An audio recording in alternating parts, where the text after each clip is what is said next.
안녕하세요. 40대 후반의 구독자입니다. 여러분은 엄마라는 단어를 들으면 어떤 감정이 먼저 떠오르시나요? 애틋함? 그리움?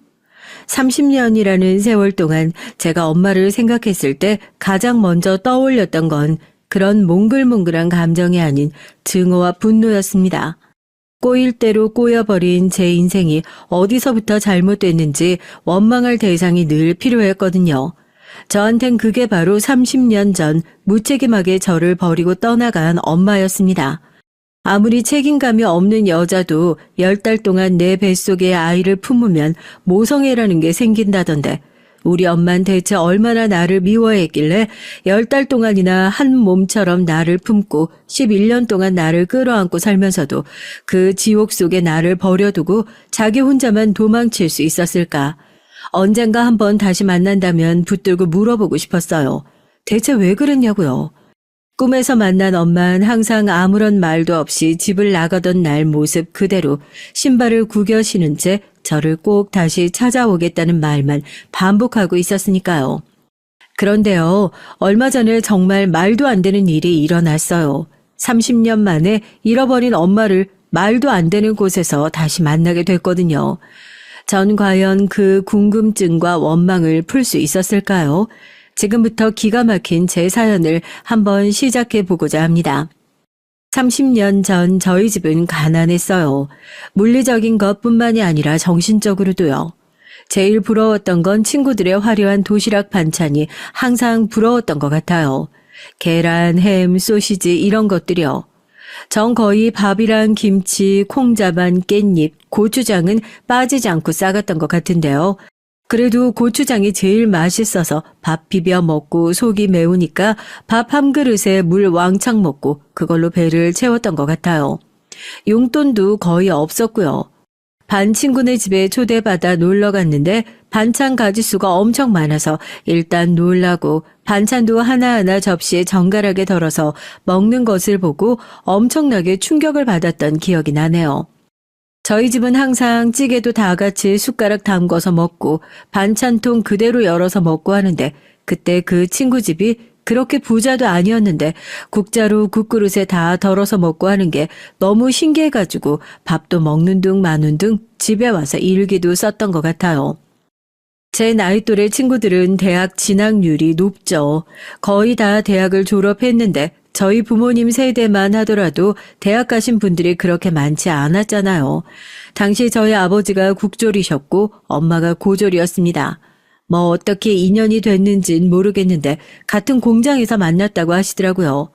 아버지는 공장 생산직 라인에서 근무하시고 있었고 엄마는 여상 졸업해서 사무직으로 바로 취업한 케이스죠. 그래도 그 당시에 여상 졸업해서 격리면 나쁘진 않은 직업이잖아요. 일 시작하자마자 바로 만나게 된 건 아니었고 여러 공장을 돌다가 이제 아버지가 일하시는 공장으로 이직을 하게 됐고 아버지가 첫눈에 반해가지고 엄청나게 쫓아다니다가 혼전 임신으로 저를 갖게 되신 거죠. 애도 들어섰겠다. 그땐 사람이 그렇게 나빠 보이지 않았으니까 가진 것도 많이 없고 여러모로 부족한 사람이라는 걸 알지만 그래도 잘 살아보자 해서 결혼을 했대요. 또 졸고 있어 또. 네가 집에서 하는 일이 뭐가 있다고 맨날 퍼질러 자. 할머니, 우리 엄마 때리지 마. 우리 엄마 왜 때려? 할머니 미워. 저리 가. 애라고 어디 이런 기집애를 낳아가지고 무슨 유세를 떤다고. 아이고. 남자친구 한번 못 사귀어보고 한 결혼 완전히 사기 결혼인지도 모르고 말입니다. 분가시켜줄 돈 없으니 시댁에 들어와 살아라. 결혼하자마자 엄포를 놓는 시어머니 등살에 방 2칸도 없는 좁아터진 집에서 등 돌려서 전 물려가면서 그렇게 저를 키우셨답니다. 제 식구만 잘 살면 된다 생각했는데 막상 결혼을 하고 보니 남편 밑으로 딸린 6살, 10살 터울의 동생이 둘, 나이 들고 꼬장꼬장한 시어머니는 은근슬쩍 젊은 며느리에게 육아를 떠넘기고 나가서 일은 일대로 하지, 집에 와서는 대가족 살림해야지, 돈을 벌어오면 주머니에 구멍이라도 난 것처럼 생활비로 다 새어나가지. 매일같이 지쳐서 퀭해진 눈으로 벽에 기대서 잠깐 졸기라도 하면 할머니가 못마땅한 얼굴로 와서 손바닥으로 엄마 이마를 짝 소리나게 때리는 겁니다. 겨우 딸 낳은 주제에 뭐 잘났다고 피곤한 척은 혼자서 다 하냐면서요. 남편이라도 다정했으면 좀 다행이게요. 능력도 없는데 질투심만 많은 인간. 전 아직도 아버지를 딱 그 정도 수준의 인간으로 기억하고 있습니다. 제 생각에 아버지와 할머니는 어머니를 늘 질투했던 것처럼 보였거든요. 나보다 잘난 여자, 나보다 잘난 놈을 언제든지 만날 수 있는 여자, 내 아들보다 똑똑한 여자, 그래서 내 아들을 무시하는 여자. 정작 착하기 짝이 없었던 엄만 그런 모자란 남편을 품고 살기 위해서 부단히 노력을 했는데도 왜 그렇게 도끼 눈을 뜨고 괴롭히기 위해 혈안이 되어 있었는지 아직도 이해하지 못하겠어요. 처음엔 그저 단순히 나보다 학벌 좋고 회사에서 더 잘 나가는 아내에 대한 인간 대 인간으로서의 질투였다고 생각했습니다. 그 질투는 제가 자라는 동안 점점 더 커져갔고요. 지금이야 생산직이 사무직보다 돈도 많이 받는 곳도 많고 직업에 귀천 없다고 예전처럼 차별하는 눈치도 아니었지만 옛날엔 보이지 않는 은근한 차별 같은 것이 있었던 모양이더라고요. 야, 넌 요즘 니네 팀 대리랑 계속 붙어먹는 것 같더라. 왜? 나같이 공장 잠바 입고 일하는 놈들보다 그렇게 양복 차려입는 놈들 보니까 아주 사족을 못 쓰겠냐? 너 아주 그놈 볼 때 눈깔이 돌아가던데, 대답해 보라고. 이거 봐. 왜 눈을 피하는데?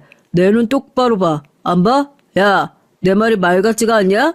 이제 네 서방 무시하기로 작정을 했어? 어느 순간 아버지의 질투는 의처증으로 변했습니다. 술만 마시고 돌아오면 옆에 자식이든 어머니든 동생이든 누가 있든 눈에 핏대를 세우고 어머니에게 달려들었어요. 너 오늘 회사에서 누구랑 붙어먹은 거 아니냐. 어머니는 그럴 리가 없다는 것을 뻔히 알면서도 계속 되묻는 거죠. 그 말에 반응을 해주면 더 신나서 날뛰는 것을 아니까 최대한 눈을 안 마주치고 이 지독한 괴롭힘을 빨리 끝내려고 하는 어머니의 행동은 오히려 아버지의 오해를 사기 딱 좋았습니다. 네가 지금 찔리는 게 있어서 내 눈을 못 쳐다보고 있는 게 아니냐. 그놈이랑 어디까지 갔냐. 네가 그렇게 가볍고 해프게 구니까 회사에서도 사람들이 나를 무시하는 게 아니냐고 하고. 처음엔 술을 마시고 들어와서 혼자서 의미 없는 폭언을 내뱉다가 나자빠지던 사람이었는데 점점 더 그 정도가 심해졌어요. 어쩔 땐 물건을 집어던지기도 하고 툭 하면 손을 들고 때릴 것처럼 위협을 하기도 했죠. 그날도 자연스럽게 올라가는 손을 보고 제가 깜짝 놀라서 엄마 앞을 막아섰는데 엄마가 깜짝 놀라서 내 딸 건드리지 마 하고 소리를 질렀죠.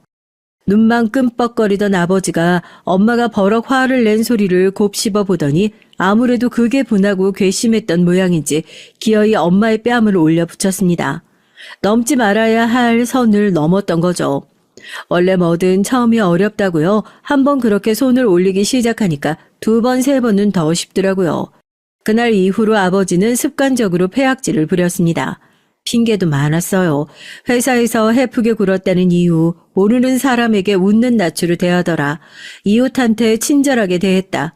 제가 보기엔 능력도 딸리고 엄마에 비하면 어느 면에서나 부족한 인간이었기에 그런 식으로라도 엄마의 다리를 꺾어 주저앉히려는 심산이 아니었나. 이제 와서 그런 생각이 들어요. 할머니도 마찬가지였죠. 제정신이 아닌 자기 아들을 질책하기는커녕 불난 집에 부채질이라도 하듯이 옆에서 열심히 부추기기 바빴습니다. 집에서 엄마 편이라곤 오로지 저 하나밖에 없었어요. 우리 엄마 왜 때려? 할머니가 뭔데 우리 엄마 때리냐고. 맴매하지 말라고. 할머니나 아빠나 똑같아. 왜 불쌍한 우리 엄마만 가지고 그래? 엄마가 뭘 잘못했다고. 네 엄마가 잘못을 했으니까 맞겠지. 아무 이유 없이 그러겠어? 너 이제 아주 딸까지 앞세워서 작정을 하고 대드는구나. 엄마는 아무 말도 못하고 눈물만 뚝뚝 흘리면서 그만하라며 저를 끌어안으셨죠. 아마 그때부터 엄만 이 집구석을 나가고 싶다는 생각을 하셨을 겁니다. 처음부터 엄마가 저를 버릴 거라는 생각을 하셨던 건 분명 아닐 거라고 생각해요. 저를 두고 집을 나가시기 전에 많은 일들이 있었거든요. 또 술을 마시고 동네가 떠나가라 고래고래 소리를 지르면서 집안의 물건을 다 깨부수고 엄마를 쥐잡듯이 잡는 아빠를 피해서 저를 데리고 도망치신 엄마가 참다 못해 경찰에 신고를 했고 신고를 받은 경찰이 출동해서 저희 집에 왔었던 날이 있었습니다. 가정폭력 신고 받고 왔습니다. 저희가 이게 신고가 들어오면 조사를 해야 하거든요. 아이고, 선생님 술 많이 드셨네. 아이고, 얘는 무슨 부부싸움 하는데 경찰까지 부르고 난리야. 나란 일 하느라 바쁘신 양반들 오라가라. 아이고, 정말 별거 아니야. 다들 집에서 부부싸움도 안 하고 살아. 시어머니 모시고 사는 집에서 애들이 싸워봤자 얼마나 크게 싸운다고. 너는 무슨 일을 그렇게 크게 만드냐? 사모님, 딱 봐도 이거 집안 싸움 같은데 남편분이랑 잘 좀 푸세요. 부부싸움 하시는 데까지 저희가 이렇게 다 출동하면 공무원들 정말 힘들어서 일 더 못합니다. 네? 할머니가 바쁜 사람들 불러서 미안하다며 호주머니에 10,000원짜리 지폐 몇 장을 구겨넣고 경찰들 등을 떠밀고 정말 어이없게 상황은 일단락 되더라고요. 그렇게 경찰들이 돌아가 버리면 집에 남아있어야 하는 저희는요. 아, 이 좁아터진 동네에서 믿었던 공권력도 우리를 도와줄 수 있는 존재가 아니구나. 그때 알았죠. 비단 공권력뿐이겠습니까? 술에 취해서 코를 고며 잠에 빠진 아버지를 놔두고 발소리를 죽여가면서 저를 끌어안은 엄마가 보따리를 싸들고 어디 도망가기라도 하려면 동네 사람들이 귀신같이 어디 가냐고 아는 척을 하는 거죠. 아는 척만 하면 다행이게요. 그 집 세댁 도망간다 하고 집에다 연락을 하고 동네 사람들도 죄다 한 통속 가정폭력의 공범이었던 거예요. 대체 왜 그랬는지 모르겠어요. 다 같이 시궁창 같은 인생에서 살고 있으니까 누구 하나 그걸 벗어나는 꼴을 보는 게 아닐 거였던 걸까요? 그렇게 번번이 불같이 화가 난 아버지의 손에 잡혀 들어오게 되면 결과는 안 봐도 뻔했죠. 엄만 며칠 동안 출근도 못할 정도로 집에 알아누워 있어야만 했습니다. 아버지, 제발 그만 좀 해. 제발 좀. 이러다가 엄마 진짜로 큰일 나요. 엄마, 안 돼. 몇 번째였는지 기억도 안 납니다. 그날도 저를 데리고 도망가려던 엄마가 잡혀 들어왔던 날이었어요. 화가 난 아버지가 또 술에 쩔어서 자기 분을 이기지 못하고 방 안을 마구 헤집고 돌아다니다가 발이 엉켜 장 위에 있던 커다란 백장아리를 그대로 밀어버렸습니다. 지쳐서 눈도 제대로 못 뜨고 바닥에 누워있던 엄마의 머리 위로 항아리가 기우뚱기우뚱 하는데 엄만 피할 생각도 하지 못하고 멍청이 천장만 바라보고 있었죠. 11살밖에 안 되는 조그만 몸으로 달려들어 엄마의 머리를 얼른 감싸 안았어요. 팔이 떨어져 나가는 것 같은 아픔에 비명을 질렀죠. 엄마도 그제서야 눈을 크게 뜨고 선주야 하고 제 이름을 부르셨고요. 엄마 괜찮아? 엄마 다친 데 없어? 엄마 죽지 마. 엄마 죽으면 안 돼. 팔이 불에 타는 것처럼 뜨겁다 했는데 바닥에 정말 피가 후두둑 떨어지더라고요. 그때는 그게 제 피인 줄도 몰랐습니다. 아버지도 그제서야 술이 퍼뜩 깨는지 우왕좌왕하면서 어쩔 줄을 몰라하고 엄마는 옷을 푹 찢어서 제 팔에 둘둘 감아서 저를 들쳐 안고 미친 듯이 병원으로 달렸어요. 머리가 어질어질하고 눈이 슬슬 감기더라고요. 엄마 품이 엄청 따뜻했던 기억이 납니다. 선주야, 엄마가 미안해. 엄마가 너무 미안해.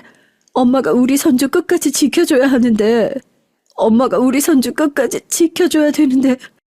엄마가 나중에 무슨 일이 있어도 선주 꼭 찾을게. 알겠지? 엄마가 있으면 선주도 잘못될 거야. 엄마가 그 꼴을 어떻게 봐. 그게 무슨 소리냐고 물어보고 싶은데 미친 듯이 잠이 쏟아져서 아무런 말도 할 수 없겠더라고요. 그렇게 엄마 목만 끌어안고 있다가 그냥 까무룩 잠이 들었습니다. 그게 엄마의 마지막 모습이었어요. 눈을 떠보니 저는 병원이었고 일어나자마자 엄마를 찾았죠. 하지만 제 곁에 있는 것은 욕을 하면서 병원에 있는 의자를 발로 걷어차는 아버지와 한숨을 푹푹 쉬는 할머니뿐이었습니다. 팔이 부러지고 살이 찢어져서 10바늘도 넘게 꿰맸다고 하더라고요. 팔이 아픈 건 둘째치고 가장 먼저 제 머리맡을 지키고 있을 줄 알았던 엄마가 없다는 것이 더 큰 공포였습니다.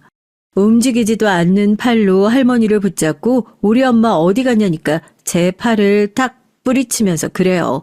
니네 엄마 바람나서 도망갔다고요. 그게 무슨 말도 안 되는 소리인지. 몇 번을 물어. 내가 그냥 그럴 줄 알았어. 지 시어머니, 지 남편 그렇게 무시하더니 네 애미라고 부르지도 말어. 지 딸이 어떻게 됐는지 버려두고 가는 애미가 세상 천지에 어딨어. 어디 다른 놈이랑 나가서 살림을 차린 게 분명하니까. 아이고, 내가 그러기에 그 여시 같은 거랑 결혼하면 절대 안 된다고 그렇게 말렸었는데 꼴 좋다 이놈아. 이거 어디다 써먹지도 못할 거 딱 봐도 지혜미처럼 어디 남자한테 시실 웃음이나 팔고 다닐 게 뻔한데 이거 키워봤자 뭐 할 거야? 어디다 확 갖다 버릴 수도 없고. 아이고, 꼴도 보기 싫다. 싫어 진짜. 아니야. 우리 엄마 그렇게 말하지 마요. 우리 엄마 놔두고 그럴 사람 아니에요. 할머니랑 아빠랑 괴롭혀서 그런 거잖아요. 우리 엄마 왜 다른 아저씨랑 바람이 나? 아니야. 듣기 싫다고 또 손을 번쩍 올리던 아버지. 그래도 병원이라 보는 눈이 많아서 그런지 주변 눈치를 쓱 보다가 팔을 내리더라고요. 엄마 닮은 딸한테 병원비 내주는 것도 아깝다면서 병원에 이틀 누워있고 퇴원시켜버렸습니다. 하루아침에 엄마가 사라져버린 집 믿어지지가 않더라고요. 얼마나 급하게 나간 건지 짐 하나도 챙기지 못한 채 그대로인데 그게 꼭 언제고 다시 돌아올 것만 같아서 매일 밤 울면서 엄마를 기다렸어요. 하지만 엄만 절대로 돌아오지 않으셨죠.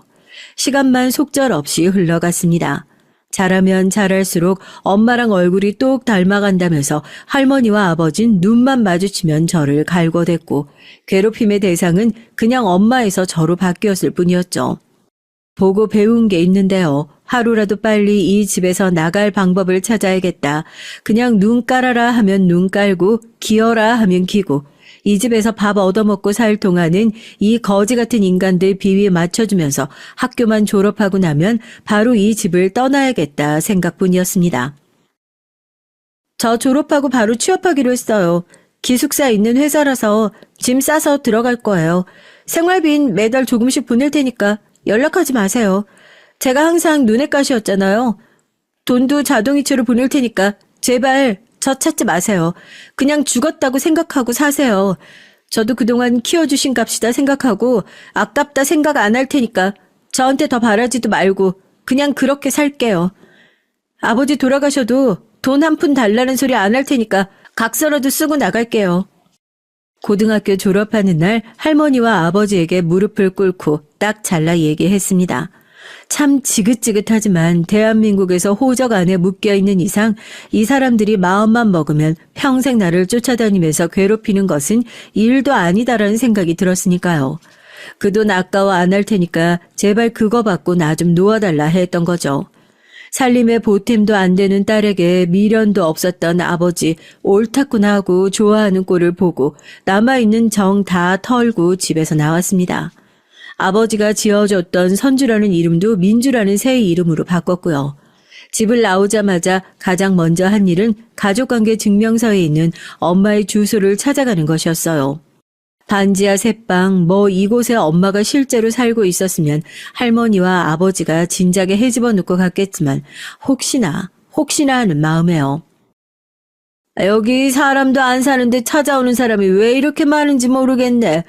주인집이 그러는데 월세는 매달 꼬박꼬박 들어오는데 사는 사람이 없대. 반지하 찾아온 거 맞죠? 여기 비어있는 지 꽤 됐어. 우편 봐봐. 사람 사는 집이면 저렇게 우편물이 안 쌓였지.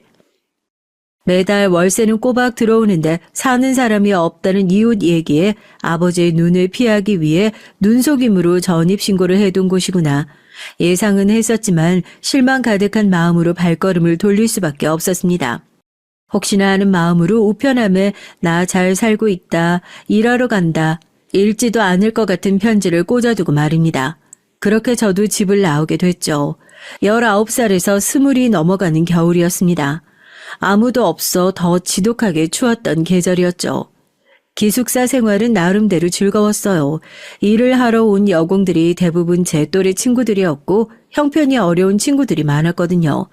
저만큼이나 사연 많은 사람들이 많아서 서로 의지하면서 큰 힘이 되었던 것 같아요. 일의 강도도 높았고 지금처럼 노동자의 인권이니 뭐니 잘 챙겨주는 곳도 아니라서 관리자들이랑 트러블도 꽤 많았었거든요. 그래도 일 끝나고 또래 친구들과 기숙사에 모여서 연애니 미래니 제잘제잘 떠드는 재미로 버텼습니다. 일찌감치 집 나오고 형제 자매도 없었던 제게 친구들이 해주는 얘기는 정말 딴 나라 얘기 같을 때도 많았다니까요. 민주야, 넌 남자친구 안 만나? 뭐 마음에 드는 사람도 없어? 맨날 이렇게 얘기할 때마다 너만 쏙 빠지더라. 공장에 마음에 드는 사람 있으면 말해줘봐. 다리 놔줄게. 만나봤어야 그런 얘기에도 끼죠. 어디 가서 그런 걸로 나서는 성격도 아니고 난 연애에 관심도 없다 손사리를 치는데도 소개시켜 줄 테니까 만나보라고 그렇게 친구들이 등 떠밀어서 다리 놔준 사람과 저도 연애란 걸 하게 됐습니다. 같은 공장에서 관리직 업무를 하는 사람이었는데 나이 차이가 많이 나서 그런지 아버지에게 느껴보지 못한 안정감을 그 사람에게서 찾았던 것 같아요. 부모랑 절연하고 살고 직업도 변변찮아가지고 결혼은 꿈도 꾸지 않고 있었는데 만난 지 얼마 되지 않아 대뜸 청혼부터 하고 시어머니께서도 우리 아가 하면서 결혼도 하기 전부터 귀한 며느리 대접을 해주시기에 내가 이런 복을 받아도 되는 건가 감사할 따름이었는데 결혼을 하고 나서야 왜 그렇게 객관적으로 봐도 기울고 모자란 저 같은 사람에게 결혼을 서둘렀었는지 알겠더라고요. 결혼한 지 딱 1년, 신혼의 단꿈은 그리 길게 가지 못했습니다. 귀한 손님이라도 들어온 것처럼 며느리 대접을 해줬던 것은 그야말로 이 모든 것을 위한 시어머니와 남편의 연극과 다름없었어요. 다 큰 애의 손을 잡고 들어온 남편을 보고 처음엔 조카인가 친구 애라도 맡아주기로 한 건가 했었죠. 처음엔 배달은 형님의 애라고 그러더라고요. 철석같이 그 말을 믿었네요. 애미 애비 세상 떠나고 오갈 데 없는 애를 그럼 그냥 내치니? 그래도 우리 집 피 섞인 애니까 우리 집에서 돌보기로 했다. 어차피 아직 애도 없는 거 그냥 내 애다 생각하고 키우면 될 거 아니니? 넌 사람이 인정머리도 없어? 너도 부모 사랑 못 받고 컸었다며. 세상에 어떤 사람이 덜컥 네 애라 생각하고 키워라. 그렇게 들어온 애를 사랑으로 보듬을 수 있겠습니까? 저랑 한마디 상의도 없이 덜컥 애를 데리고 온 남편한테 어떻게 이럴 수 있냐 따졌지만 남편은 시어머니랑 마치 짠 듯이 저한테 모든 책임을 떠넘겼어요. 제 결혼 생활의 불행은 그때부터 시작이었습니다. 제 배 아파 낳은 자식도 돌보기 힘든 법인데 피 한 방울 안 섞인 남의 자식을 보는 건 얼마나 더 힘들었겠어요. 넌 왜 애를 울리고 그래? 애 보는 게 뭐가 그렇게 어려운 일이라고. 하여튼 넌 제대로 할 줄 아는 일이 하나도 없냐? 어디 봐. 다친 데 없어? 아우 씨 진짜. 저리 비켜. 애들 돌아다니다가 넘어지기도 하고 울기도 하는 거 흔한 일이죠. 그때마다 시어머니와 남편은 달려와서 저를 확 밀치고는 애 먼저 살피며 저를 윽박질렀습니다. 어느 순간부터 전 그냥 이 집에서 애를 돌보기 위해 들어온 사람 취급을 받았어요. 애를 잘 돌보는지 못 돌보는지 그게 마치 제 존재의 이유가 되어버린 것처럼 말입니다. 신혼초에 너 같은 사람이 들어와서 참 다행이라는 시어머니의 말은 억울한 일을 당하더라도 쪼르르 친정에 달려가서 일러 바칠 곳 없는 순종적인 며느리가 들어와서 다행이라는 말이었나 봅니다.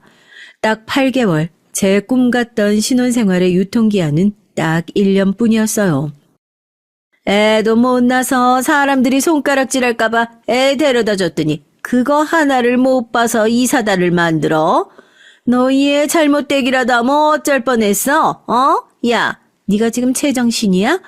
너 일부러 이 애 없애버리고 싶어서 손 놓친 거 아니냐고. 아이고 우리 아가. 일도 하랴 애도 보랴 정신이 하나도 없는 상태에서 학교를 마친 아이를 데리러 갔다가 횡단보도에서 신호를 기다리던 아이가 공을 주우러 가겠다며 냅다 튀어나가는 바람에 아이의 손을 놓치고 말았어요. 아이를 향해 달려드는 차를 온몸으로 막아 오히려 다친 건 전데 병원으로 달려온 시어머니와 남편은 저를 보자마자 뺨을 날리더라고요.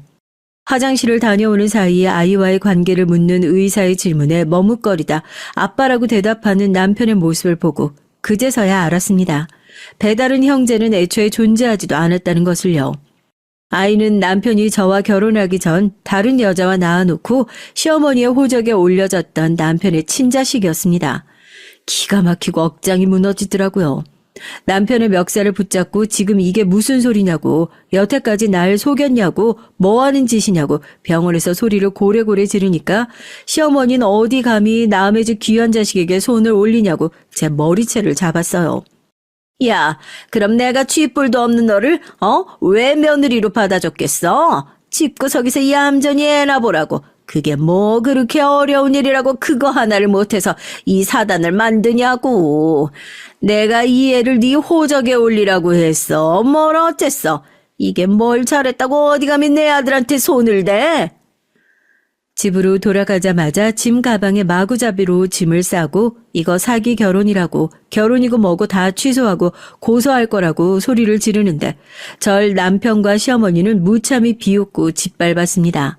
네가 지금 이 상황에서 나가서 할 수 있는 게 뭐가 있겠냐고. 세상이 네 뜻대로 만만하게 돌아갈 것 같냐고요. 혼인 취소를 해봤자 그게 그렇게 깔끔하게 지워질 것 같냐. 그래봤자 네가 한번 결혼을 했다는 사실이 변하지도 않고 넌 그냥 쥐뿔도 없고 돌아갈 곳도 없는 거지 같은 인간일 뿐이다 하고 비웃었습니다. 그런 인간들의 말에 휘둘릴 필요도 없었지만 딱히 틀린 말도 없더군요. 저희 엄마도 이런 마음이었을까 싶더라고요. 사람이요, 밑바닥에 있는 것이 무서운 게요, 아무리 허우적거리고 발버둥을 쳐봐도 결국에 제자리라는 것을 깨달을 때인 것 같아요. 아버지 앞에서 나 이제 독립하고 떳떳하게 살아보고 싶다, 나름대로 다부지게 얘기를 하고 나온 게 엊그제 같은데 결국 시어머니와 남편에게 매맞고 비참하게 쫓겨나는 지금의 이 신세가 그때와 뭐가 다를 바 있냐 싶은 거예요. 너무 억울해서 죽어버릴 것만 같았죠. 두고 봐. 내가 당신들 얼굴 다시 보게 되는 날은 당신들이 내 발밑에서 기게 해줄 테니까, 다시는 나 비웃지 못하게 만들어줄 테니까 똑똑히 기억해두라고, 이 개자식들아. 오냐 그래, 네 마음대로 해봐라. 며칠 안 지나서 어머님 제발 저 좀 다시 받아주십시오. 빌면서 문이나 두드리지 말아라 하고 제 짐가방을 문 밖으로 집어던진 시어머니를 보면서 이를 부득부득 갈았어요. 내가 저 인간들한테 어떻게든지 다시 복수한다고 하고요. 공장에서 그나마 친하게 지내고 제 사정을 말할 수 있었던 친구에게 이 사실을 털어놓고 혼인 취소 소송을 할 수 있게 도와달라고 부탁했습니다. 애까지 딸린 남자라는 그야말로 말도 안 되는 사기를 당했는데도 돈으로 환산하니 어디 보증금도 안 되는 위자료가 덜렁 나오더라고요.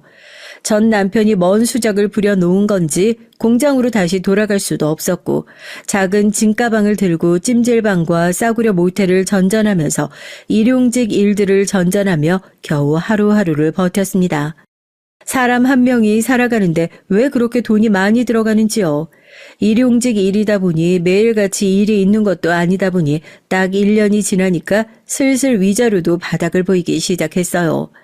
내 집이 아니어도 좋으니까 마음 편하게 잠이라도 자면서 일할 곳이 있었으면 좋겠다 하는 생각에 신문에 있는 구직 광고를 뒤지고 있는데 그때 광고 하나가 제 눈에 딱 들어오더라고요. 입주 가정부 구합니다. 공장에서 일을 할 때에도 야근이니 특근이니 다 하는 것보다 훨씬 더 높은 월급은 둘째치고 숙식 제공까지 해준다는 말에 이건 어떻게든지 해야겠다는 생각에 무작정 편의점으로 들어가 남아있는 돈으로 종이와 편지 봉투를 사서 이력서와 자기소개서를 썼죠. 공장이니 일용직이니 제대로 된 이력서를 써본 적이 있었겠어요. 양식도 엉망이었고 뭐든지 잘할 수 있다, 꼭 뽑아달라, 거의 호소에 가까운 줄글과 다름없었죠. 잘할 수 있는 것들 요리니 빨래니 청소니 뭐든 다 할 수 있다 구구절절 적어 신문 챙겨 들고 무작정 나와 있는 주소를 찾아가 문을 두드렸습니다. 살면서 그렇게 큰 집은 친구네 집으로도 놀러 가본 적이 없었어요. 이런 데서 나 같은 사람을 직원으로 써주기나 할까. 대문 앞에 서 있기만 하는데도 어쩐지 기가 죽고 주눅이 드는 것 같더라고요. 초인종을 누르니 누구냐고 묻는 고상한 목소리가 들리고 저 입주가정부 뽑으신다고 해서 왔는데요. 대답을 하니까 대문과 현관이 얼마나 먼지 한참 후에 나이가 지긋한 여자분이 다리를 절뚝이며 나와 문을 열어주셨습니다. 미안해요. 내가 보시다시피 다리가 이 모양이라서 움직이는 게 좀 불편해서요. 광고가 오늘 나갔을 텐데 메일이랑 전화는 많이 받았는데 이렇게 직접 찾아온 사람은 처음이네요. 그거 혹시 이력서예요? 내가 마침 지금 시간이 좀 남아서 2년은 2년인가 보네. 들어와요. 여기까지 왔는데 안에서 이력서라도 한번 읽어보지 뭐. 들어와요. 요즘 세상에 누가 그렇게 이력서를 들고 직접 찾아가겠어요. 문전박대를 당할 줄 알았는데 다행히도 마침 시간이 좀 남았다면서 들어오라고 하더라고요. 다리를 절뚝이는 게 불편해 보여서 저도 모르게 팔꿈치를 살짝 잡았다가 불편할까 싶어 죄송해요 하고 황급하게 손을 떼니까 괜찮다고 좀 잡아달라고 그러시더라고요. 그렇게 사모님을 부축해서 저택 안으로 들어갔습니다. 겉으로 볼 때도 으리으리했는데 안에 들어가서 보니까 더 어마어마하더라고요. 이렇게 넓은 곳에서 혼자 산다는 것은 어떤 기분일까 싶어요. 깨끗한 대리석 바닥에 더러운 양말을 신고 들어가는 것이 어떤지 망설여져서 쭈뼛거리니까 편하게 들어오라고 웃으면서 슬리퍼를 놔주시더라고요. 그렇게 거실에 앉아서 안경을 끼시고 제가 가져온 이력서를 한참 들여다보시더라고요. 필체가 참 예쁘네요. 젊었을 때 공장에서 일하고 결혼해서도 일을 계속했구나. 결혼은 이혼했어요? 최근엔 계속 일용직으로 안 쉬고 일을 했었고 애는 있어요? 애는 없었는데 결혼 생활하는 동안 애를 봤었어요. 제 애는 아니고요. 말씀드리자면 그것도 사정이 좀 복잡해서요. 애 보는 일을 해야 하면 그것도 잘할 수 있습니다. 식당 일도 해봤고 필요하신 집안일은 뭐든 다 할 수 있어요. 제가 사실 지금 지낼 곳이 없어서요. 시켜만 주시면 뭐든 다 잘할 수 있거든요. 사람 하나 살리는 셈 치고 좀 도와주세요. 여기 아니면 안 된다는 생각이 들더라고요. 솔직히 제가 어디 가서 이런 직장을 구하겠어요. 이게 마지막 기회다 생각하고 이혼하고 어떻게 살다 여기까지 오게 됐는지 일 잘할 수 있다고 어필을 한다는 것이 어느새 신세한탄의 장이 됐더라고요. 그래도 그게 나름대로 효과적이었는지 제 사연을 가만히 듣고 있던 사모님이 그 고생을 했는데 여기서 일 하나 못하겠냐고 한마디 하시더군요. 저도 모르게 눈물이 왈칵 나왔습니다. 감사하다고, 정말 감사하다고, 뭐가 됐든지 간에 열심히 하겠다고 고개를 꾸벅 숙이고 눈물을 펑펑 쏟았어요. 그때부터 제 입주가정부 생활이 시작됐습니다. 그동안 해왔던 일들에 비하면 그야말로 천국이 따로 없었죠. 집이 넓어 하나부터 10까지 손 가는 곳이 많아 생각보다 힘들 거다. 사모님이 걱정하시는 눈치였지만 그동안 제가 너무 고된 생활을 해왔던 모양이에요. 시집살이에 비하면 반의 반도 힘들지 않던데요. 까탈스러운 식구가 있는 것도 아니고 가정부라고 막 대하는 것도 아니고 항상 일이 고되지는 않은지 어디 뭐 불편한 데는 없는지 늘 챙겨주고 물어봐 주시는 것이 감사하기만 하더라고요. 날도 더운데 옷 좀 편하게 입고 하지. 안 더워요? 안 그래도 주말에 내가 옷 좀 사러 가려고 했는데 같이 나가서 편한 옷 좀 몇 벌 사요. 이마에 땀 좀 봐. 아니에요. 일할 때 긴팔 입고 하는 게 편해서 그래요. 샤워하고 갈아입죠 뭐. 어렸을 때 팔에 낳은 상처가 자라면서 점점 더 커지는 바람에 더운 여름날에도 긴팔을 입는 것이 습관이 되었거든요. 땀을 뻘뻘 흘리면서 일을 하는 모습이 안쓰러웠는지 옷을 사러 가자면서 먼저 얘기를 해주셨죠. 괜찮다고 극구 사양했는데도 친구가 없어 그런다며 굳이 저를 끌고 백화점에 가서 옷 몇 벌을 사주셨습니다. 자기한테도 딸이 있었으면 딱 이렇게 같이 다녔을 텐데 하면서 씁쓸하게 웃는 모습을 보며 이분도 다 가진 것 같지만 나처럼 말 못하는 사연을 가슴속에 품고 사는구나 싶었죠. 그렇게 쇼핑을 마치고 나온 김에 커피나 한 잔 마시고 들어가자 하며 사모님을 부축해서 카페로 향했습니다. 주말이라 사람이 잔뜩 붐비더라고요. 네, 부장님, 저 지금 바로 갈게요. 비켜요! 큰 소리가 나서 돌아보니 어깨에 핸드폰을 끼고 양손에 불안하게 커피를 들고 뛰어가던 손님이 사람을 비집고 이리저리 돌아다니다가 사모님 쪽으로 향하더라고요. 이대로 가다간 커피를 그대로 얻어맞겠다 싶어서 사람들을 막 헤집고 달려갔습니다. 놀란 사모님이 다리를 절뚝이면서 피하려고 했고 제가 그 앞을 막아섰죠. 덕분에 뜨거운 커피는 제 옷을 조금 적시는 데서 끝났습니다. 젊은 사람이 커피를 들고 이렇게 사람 많은 데서 막 뛰어다니면 어떡해요. 그러다가 큰 사고라도 나면 어쩔 뻔했어요. 사모님 괜찮으세요? 죄송합니다. 제가 일 때문에 너무 정신이 없어서 세탁비라도 됐어요. 커피가 안 뜨거웠으니까 망정이지.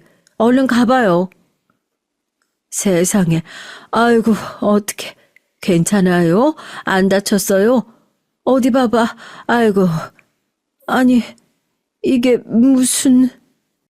뜨거운 커피가 하필이면 제 티셔츠의 팔 쪽을 적시게 됐고 혹시라도 화상을 입었을까 놀란 사모님이 제가 말릴 새도 없이 티셔츠의 팔을 확 걷어붙였습니다. 그리고선 보기 싫게 늘어난 흉터를 보게 됐죠. 부끄러워서 티셔츠를 잡아내리려고 했는데 사모님은 제 팔을 꼭 붙들고 놔주질 않았습니다. 어렸을 때 다친 흉터인데 제때 지우지를 못해서 이렇다고 그러니까 사모님께서 떨리는 목소리로 묻더라고요. 혹시 팔에 흉터 어떻게 생긴 거냐고요. 사모님에게 이제 숨길 게 뭐가 있냐 싶어서 솔직하게 옛날 얘기를 털어놓았습니다. 아버지에게 맞고 살던 엄마를 지켜주다가 생긴 상처다 하고요. 제 얘기를 듣자마자 사모님은 입을 틀어막고 바닥에 털썩 주저앉으시더라고요. 덩달아 놀란 제가 쪼그려 앉아 왜 그러시냐고 물었죠. 세상에 어떻게 이럴 수가 있어.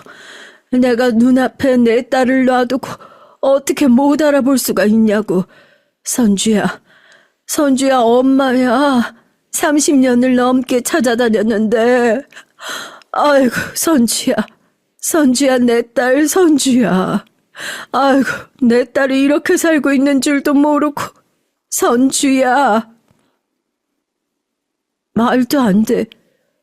엄마 진짜 엄마라고? 그럴 리가 없잖아. 나 버리고 간 엄마가 왜 여기에 있어? 기가 막혔죠. 흉터 보고 단박에 저를 알아봤던 사모님이 30년간 어디서 살아있는지 얼굴만이라도 봤으면 좋겠다 싶었던 바로 제 엄마였던 것이었습니다. 백화점에서 일어난 우연한 사고로 인해 저희 모녀는 그렇게 서로를 기적적으로 알아보게 된 것이었죠. 30년간 마음속에 품고 살았던 질문, 나를 왜 버렸는지 그 원망스러웠던 마음조차 까맣게 잊어버릴 만큼 반가워서 그렇게 서로를 끌어안고 펑펑 울었어요. 겨우 마음을 달래고 엄마를 모시고 다시 집으로 돌아왔습니다. 몇 날 며칠을 서로 울고불고 하면서 그동안 묵혀왔던 얘기를 나눴습니다.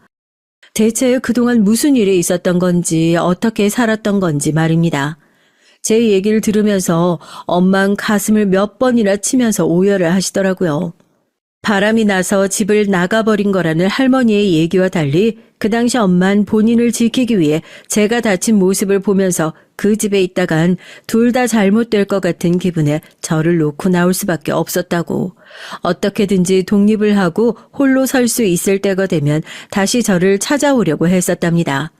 그렇게 저를 다시 찾아왔을 때 이미 제가 아버지에게 등을 돌리고 그 집을 나가버렸던 때였고요. 그렇게 서로 엇갈린 인생을 계속해서 살아왔던 거였죠. 제가 험난한 인생을 살고 있을 때 다행스럽게도 엄마는 시한부 인생을 살고 있던 독신의 사장님을 만났고 그 여생을 지키며 이 집과 재산을 증여받았다고 합니다. 남들이 부러워할 만한 인생을 살았음에도 불구하고 저에 대한 미안한 마음에 평생을 고통 속에 살았다고요. 이제 와서 원망하고 미워하는 마음이 다 무슨 소용일까 싶더라고요. 제가 반지하 우체통에 꽂아놓고 간 편지도 다 읽었답니다. 입주 가정부 면접을 보겠다고 이력서를 들고 찾아왔을 때 이 필체를 어디선가 본 것 같은데 이상하게 생각이 날 듯 말 듯 해서 한참을 들여다보고 있었다고. 여기저기서 연락은 많이 왔는데 이상하게 저를 꼭 뽑아야 할 것 같다는 생각이 들어서 뽑았는데 이렇게 닿을 인연이었나 보다 하고 다행이라고, 참 다행이라고 가슴을 쓸어내리더라고요. 이렇게라도 닿지 않았으면 평생 찾지 못했을 거 아니냐고요. 엄마라도 편안하고 행복하게 살았으면 난 그걸로 됐어. 평생 엄마 없이 살다 갈 줄 알았는데 이제서라도 엄마 만났으니까 나 이제 엄마 원망 안 해. 이제 다 됐어. 되긴 뭐가 돼. 너 그 집에서 고생하고 살았던 거 생각하면 피눈물이 나. 그 개자식들 어떻게 감히 내 귀한 자식한테 그딴 짓을 할 생각을. 너 이제 혼자 아니야. 엄마가 그놈들한테 어떻게든 되갚아 줄 테니까 이제 아무 걱정하지 말고 마음 편하게 있어. 알겠지? 이력서를 내밀면서 이혼을 하고 힘겹게 살아왔던 사연이 엄마 마음엔 엄청난 상처로 남아있었던 모양입니다. 그 집에 혼자 남겨두고 나온 것만으로도 엄마에겐 엄청난 죄책감이 들었을 텐데 그 이후로 제 인생이 그렇게 망가졌으니 그 모든 것이 엄마 책임이라는 생각이 들었겠죠.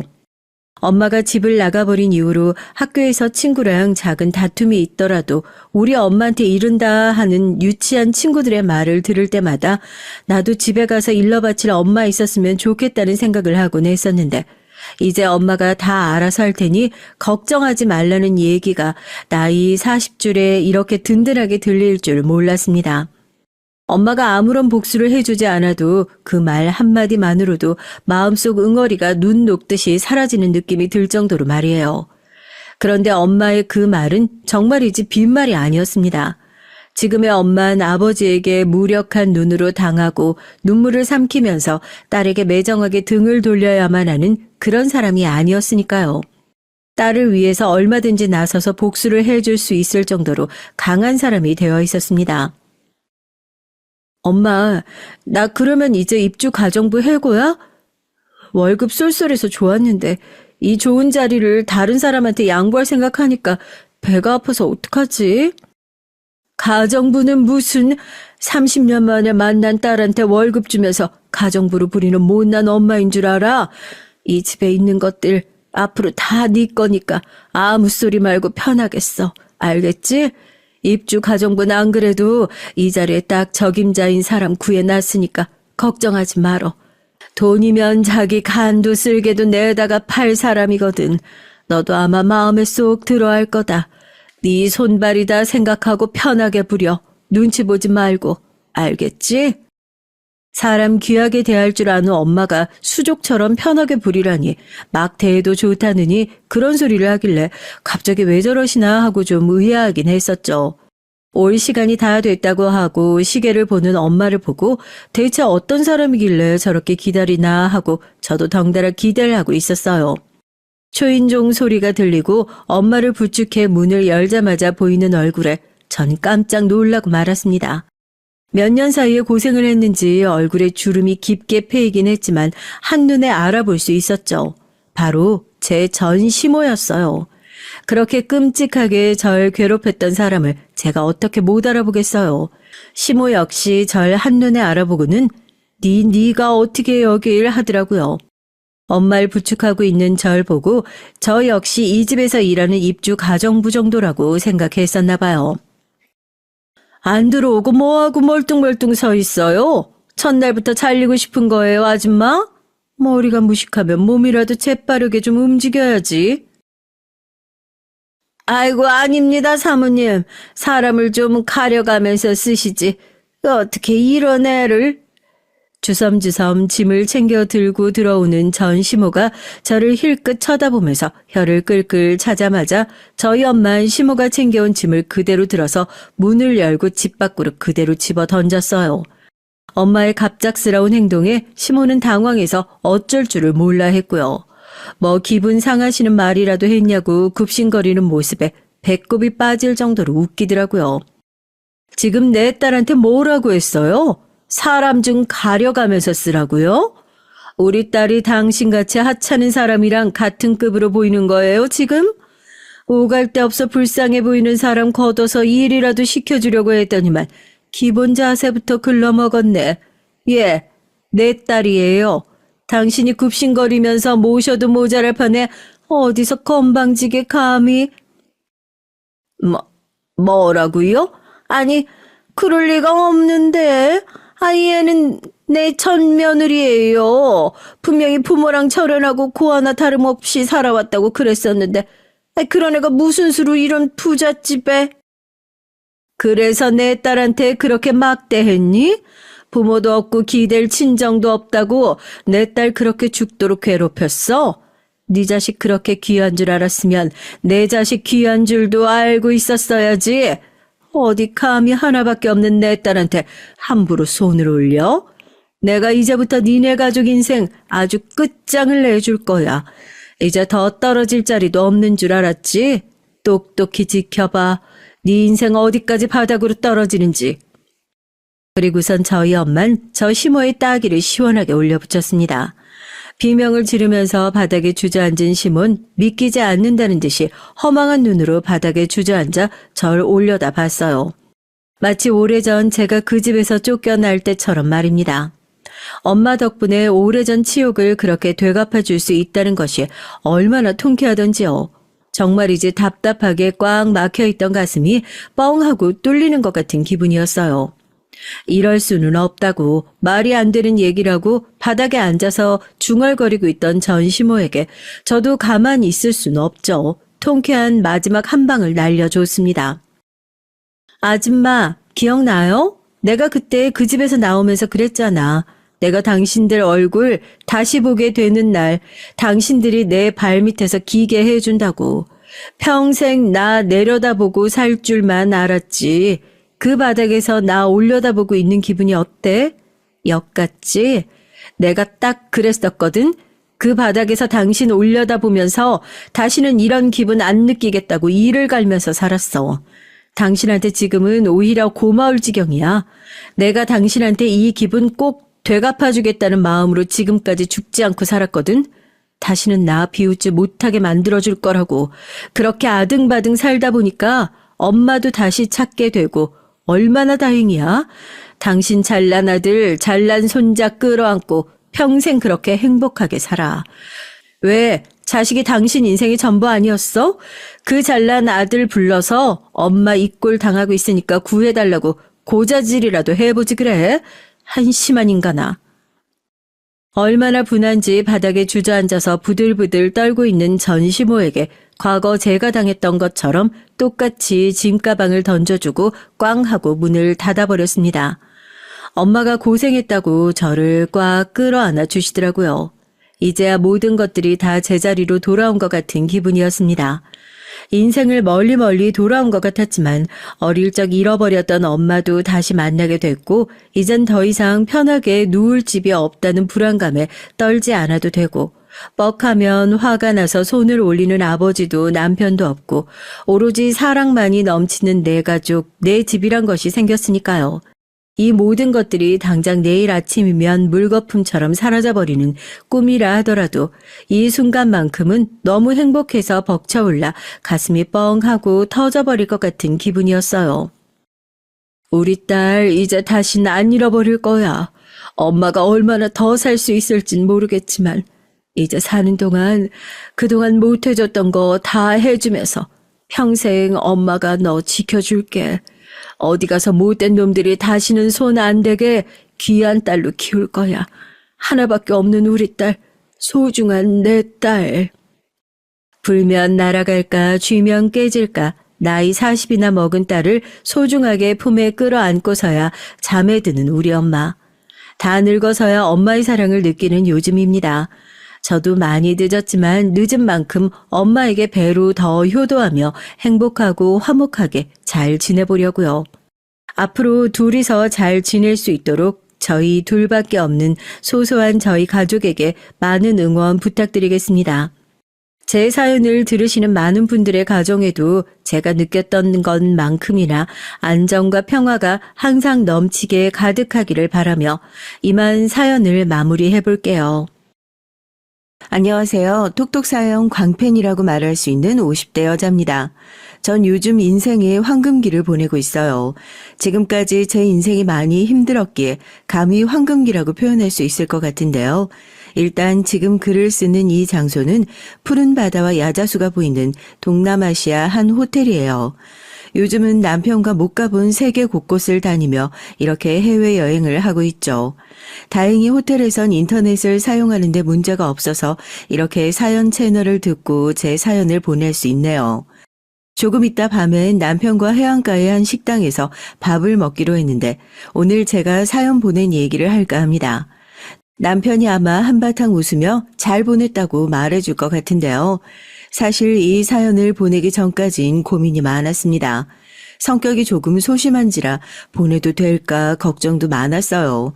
그런데 주변인들에겐 쉽사리 말하지 못하는 얘기를 익명을 빌려서 이렇게 제 얘기를 한다는 것 자체가 무척이나 매력적이더라고요. 무엇보다 이건 제 인생을 관통하는 얘기나 다름없으니 여러분들과 함께 공유하고 응원도 받고 싶었고 부디 시간을 내어 끝까지 들어주신다면 더할 나위 없이 감사하겠습니다. 제 인생은 딱 두 시기로 나뉘어지는 것 같습니다. 현재의 남편을 만난 시기와 만나기 전의 시기 이렇게 두 개요. 지금의 경제적인 여유와 마음의 여유가 오기까지 전 굉장히 많은 고생을 하며 살았답니다. 그 이유는 전 남편 때문이죠. 저와 비슷한 나이대의 여자분들이라면 공감하시겠지만 우리 땐 시집살이 하며 뭐며 참 힘들었죠. 전 거기에 막말을 일삼는 남편까지 있었으니 더욱 그랬습니다. 그럼에도 제가 오랜 세월 참고 살았던 이유는 전 남편이 처음부터 그러진 않았기 때문이에요. 남편은 결혼 전 무척이나 괜찮은 사람이었습니다. 제가 첫 아이를 낳고서 악몽이 시작됐죠. 첫 아이가 딸이라서 시어머니께서 일단 마음에 안 들어 하셨는데 남편은 은근히 시어머니 편을 들었어요. 처음엔 딸도 아들도 다 좋다던 사람이 갑자기 시어머니 말에 동조를 하더라고요. 그러면서 다음엔 반드시 아들이어야 한다는 말을 귀에 못이 박히게 해댔습니다. 여기까진 참을 수 있었죠. 그런데 둘째 아이가 딸이자 남편이 밖으로 돌기 시작했어요. 그것에 대한 변명과 핑계를 모두 저로 돌리면서요. 네가 아들도 못 낳고 그러고 있으니까 내가 답답해서 그러는 거잖아. 그러니까 왜 여자 구실을 못하고 사는 건데? 우리 어머니한테도 죄스러워 죽겠어. 우리 어머니는 당신 하는 짓거리 모조리 마음에 안 든대. 당신 행동 굼뜬 것부터 시작해서 할 줄 아는 거라곤 집안일밖에 없는데 요리도 대충 설거지도 대충 그런 것들도 우리 어머니 성에 차지 않는 거라고. 거기다 당신이 또 우리 집을 얼마나 우습게 봐? 명절날 그렇게 3, 4일 전에 가자고 해도 굳이 명절 시작되면 가려고 하고 말이야. 당신 우리 집안이 우스워? 당신이 이렇게 좋은 환경에서 편하게 사모님 소리 들으며 사는 것도 다 우리 집 덕택이고 내 덕택이야. 고마운 줄 알고 살라고. 뭐라고요? 아니, 그게 왜 내 탓이에요. 애 못 낳는 것도 내 탓이라며 매일같이 잔소리 해대시는 당신 어머니도 진절머리 나 죽겠는데 이젠 집안일 가지고도 탓을 해요? 난 하루 내내 일하는 여자예요. 집안일에 육아에 당신이 한 번도 안 도와줬기 때문에 그거 다 내가 했다고요. 그리고 명절날이요? 명절날 일주일 전부터 가서 시댁에서 잡들이 당하며 일 다 하는 여자가 어딨어요. 나도 애 낳기 전엔 했죠. 애 낳고 그럴 시간이 있냔 말이에요. 당신 집안 잘난 거 알겠는데 나도 할 도린 다 하고 살아요. 그러니까 나한테 더 뭐라고 말아요. 그리고 딸 낳은 게 뭐 죄예요? 당신은 왜 말이 바뀌어요? 뭐야? 하여튼 못하는 소리가 없어. 야, 이 여편네야. 내 말 못 알아쳐먹냐? 아님 못 알아들은 척을 하는 거야? 딸 낳은 건 죄지. 우리 집 대를 이어갈 애가 없잖아. 난 명색이 장남인데 대를 이을 장손이 없다고. 그놈의 장남 장손 지겨워 죽겠네요. 남편과 전 결혼 생활 내내 이렇게 투닥거리곤 했습니다. 사실상 투닥을 넘어서 남편은 저에게 구박을 했고 전 맞서 싸운 것이었죠. 당하고 있지만은 않았습니다. 할 말은 해야 저도 속이 좀 풀릴 것 같아서요. 근데 이것도 한두 번이지 어느 순간부턴 싸움에 지쳐서 그냥 남편이 뭐라고 하든 한 귀로 흘리고 목욕탕이나 가 땀 빼고 동네 아줌마들과 소소하게 수다 떨고 그러는 게 더 마음이 편하더라고요. 저 스스로 어떤 체념이랄까? 그런 걸 한 것 같아요. 남편이란 사람에겐 믿을 만한 구석이 애초에 없고 나도 저런 남편을 믿고 사는 건 바보 같은 짓이라고 그렇게 생각한 거죠. 그리고 저희 애들도 어느새 그런 저를 보고 자라서인지 제 아빠한텐 정을 못 느끼더라고요. 일말의 정도요. 아빠는 매일 바쁜 사람, 자기한텐 관심 안 보이는 사람, 딱 그거였어요. 어느 날은 제 첫째 딸애가 그러더라고요. 엄마, 난 엄마랑 아빠가 이혼해도 좋아. 그래도 이해해. 이제 겨우 10살 된 애가 무섭게 고요한 얼굴로 저런 말을 하는데 그때 저도 어떤 다짐을 했던 것 같습니다. 결혼 생활을 계속할 거라면 이혼을 하지 않을 거라면 남편을 좀 잡아놔야겠다고요. 왜냐하면 남편의 행실이 너무나 바르지 않았기 때문이죠. 밖으로 돌던 남편이 어느 날 술에 취해서는 옷을 허물벗듯 벗고 자기 침대에 대뜸 누워버렸는데 한숨을 푹 쉬며 그 옷을 빨래바구니에 집어넣으려던 찰나 립스틱 하나를 발견해버렸답니다. 딱 봐도 색이 진한 게 술집 여자의 립스틱 같았어요. 그제야 남편의 셔츠 냄새도 함께 맡았는데 역시나 여자 향수 냄새가 짙게 풍겨오더라고요. 아, 이 인간 결국 사고 쳤구나. 이때 아주 강한 위기감을 느꼈습니다. 전 남편을 미행할 것도 없이 바로 추궁했고 받아냈습니다. 남편의 자백을요. 너무나 순순히 내뱉은 자신의 잘못을 시인하는 그 말에 기가 막혔네요.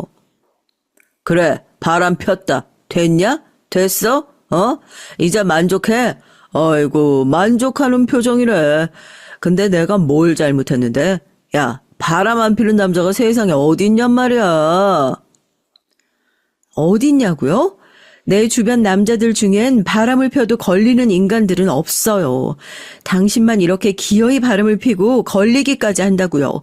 지겹지도 않아요, 당신?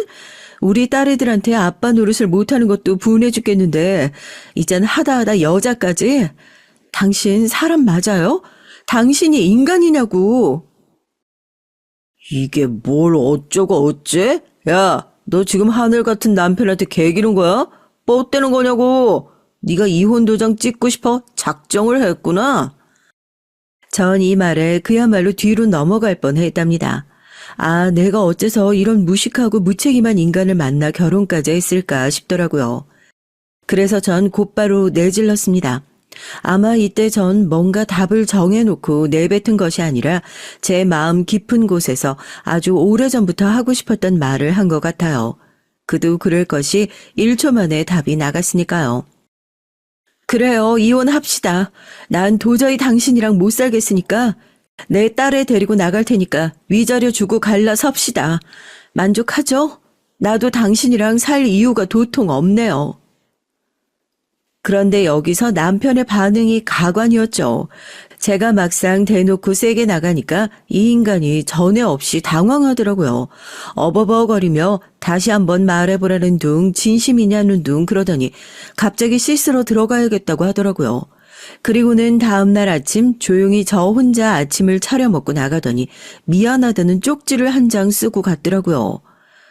거기다 시시때때로 동서와 비교하며 저를 구박했던 시어머니까지 가세했습니다. 얘야, 네가 이해해라. 남자들 원래 한 번씩 그런단다. 나도 네 시아버지가 젊을 적에 바람나서 아주 큰 고생을 했어. 아유, 그거 다 말해 못하니. 근데 참고 사니까 복이 오더라. 나도 그 말을 믿기 전까진 몰랐는데 진짜야. 참고 사니까 복이 왔어. 남편이 밖에서 뭘 하든 여자들은 원래 따지면 안 되는 거다. 그냥 애 잘 키우고 집안일 잘하고 그러니까 알아서 남자들이 기어 들어와. 늙으면 어차피 다 집으로 들어오게 되어 있거든. 거기다 우리 장남이 성정은 얼마나 순하고 착하니.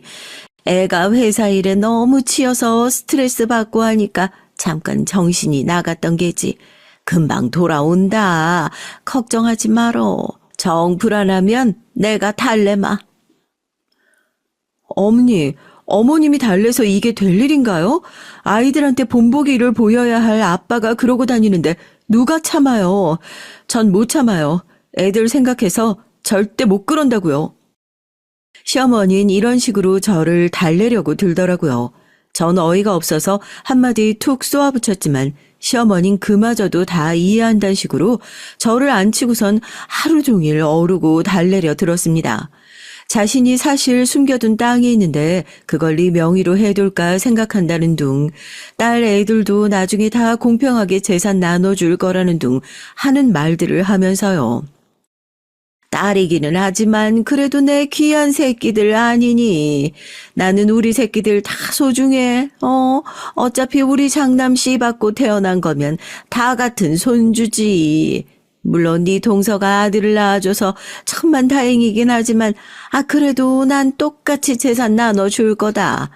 내 땅들도 다 똑같이 나눠줄 거고 며느리도 자식이나 마찬가지니까 너도 챙겨줘야지. 내 말 진짜야. 믿어도 돼. 어머님, 제가 그 말을 어떻게 믿어요? 어머님 땅이며 건물이며 재산 넉넉하신 건 진즉에 알고 있었는데요. 그 재산 다 아들에만 주실 거고 저희 딸애들 목 없을 거라고 저번에 말씀하셨잖아요. 기억 안 나세요? 술 취해서 시아버지께도 그리 말하셨는데 제가 어떻게 믿겠어요? 아이고, 너는 그 말을 고지고대로 들었니? 너도 참 둔하다.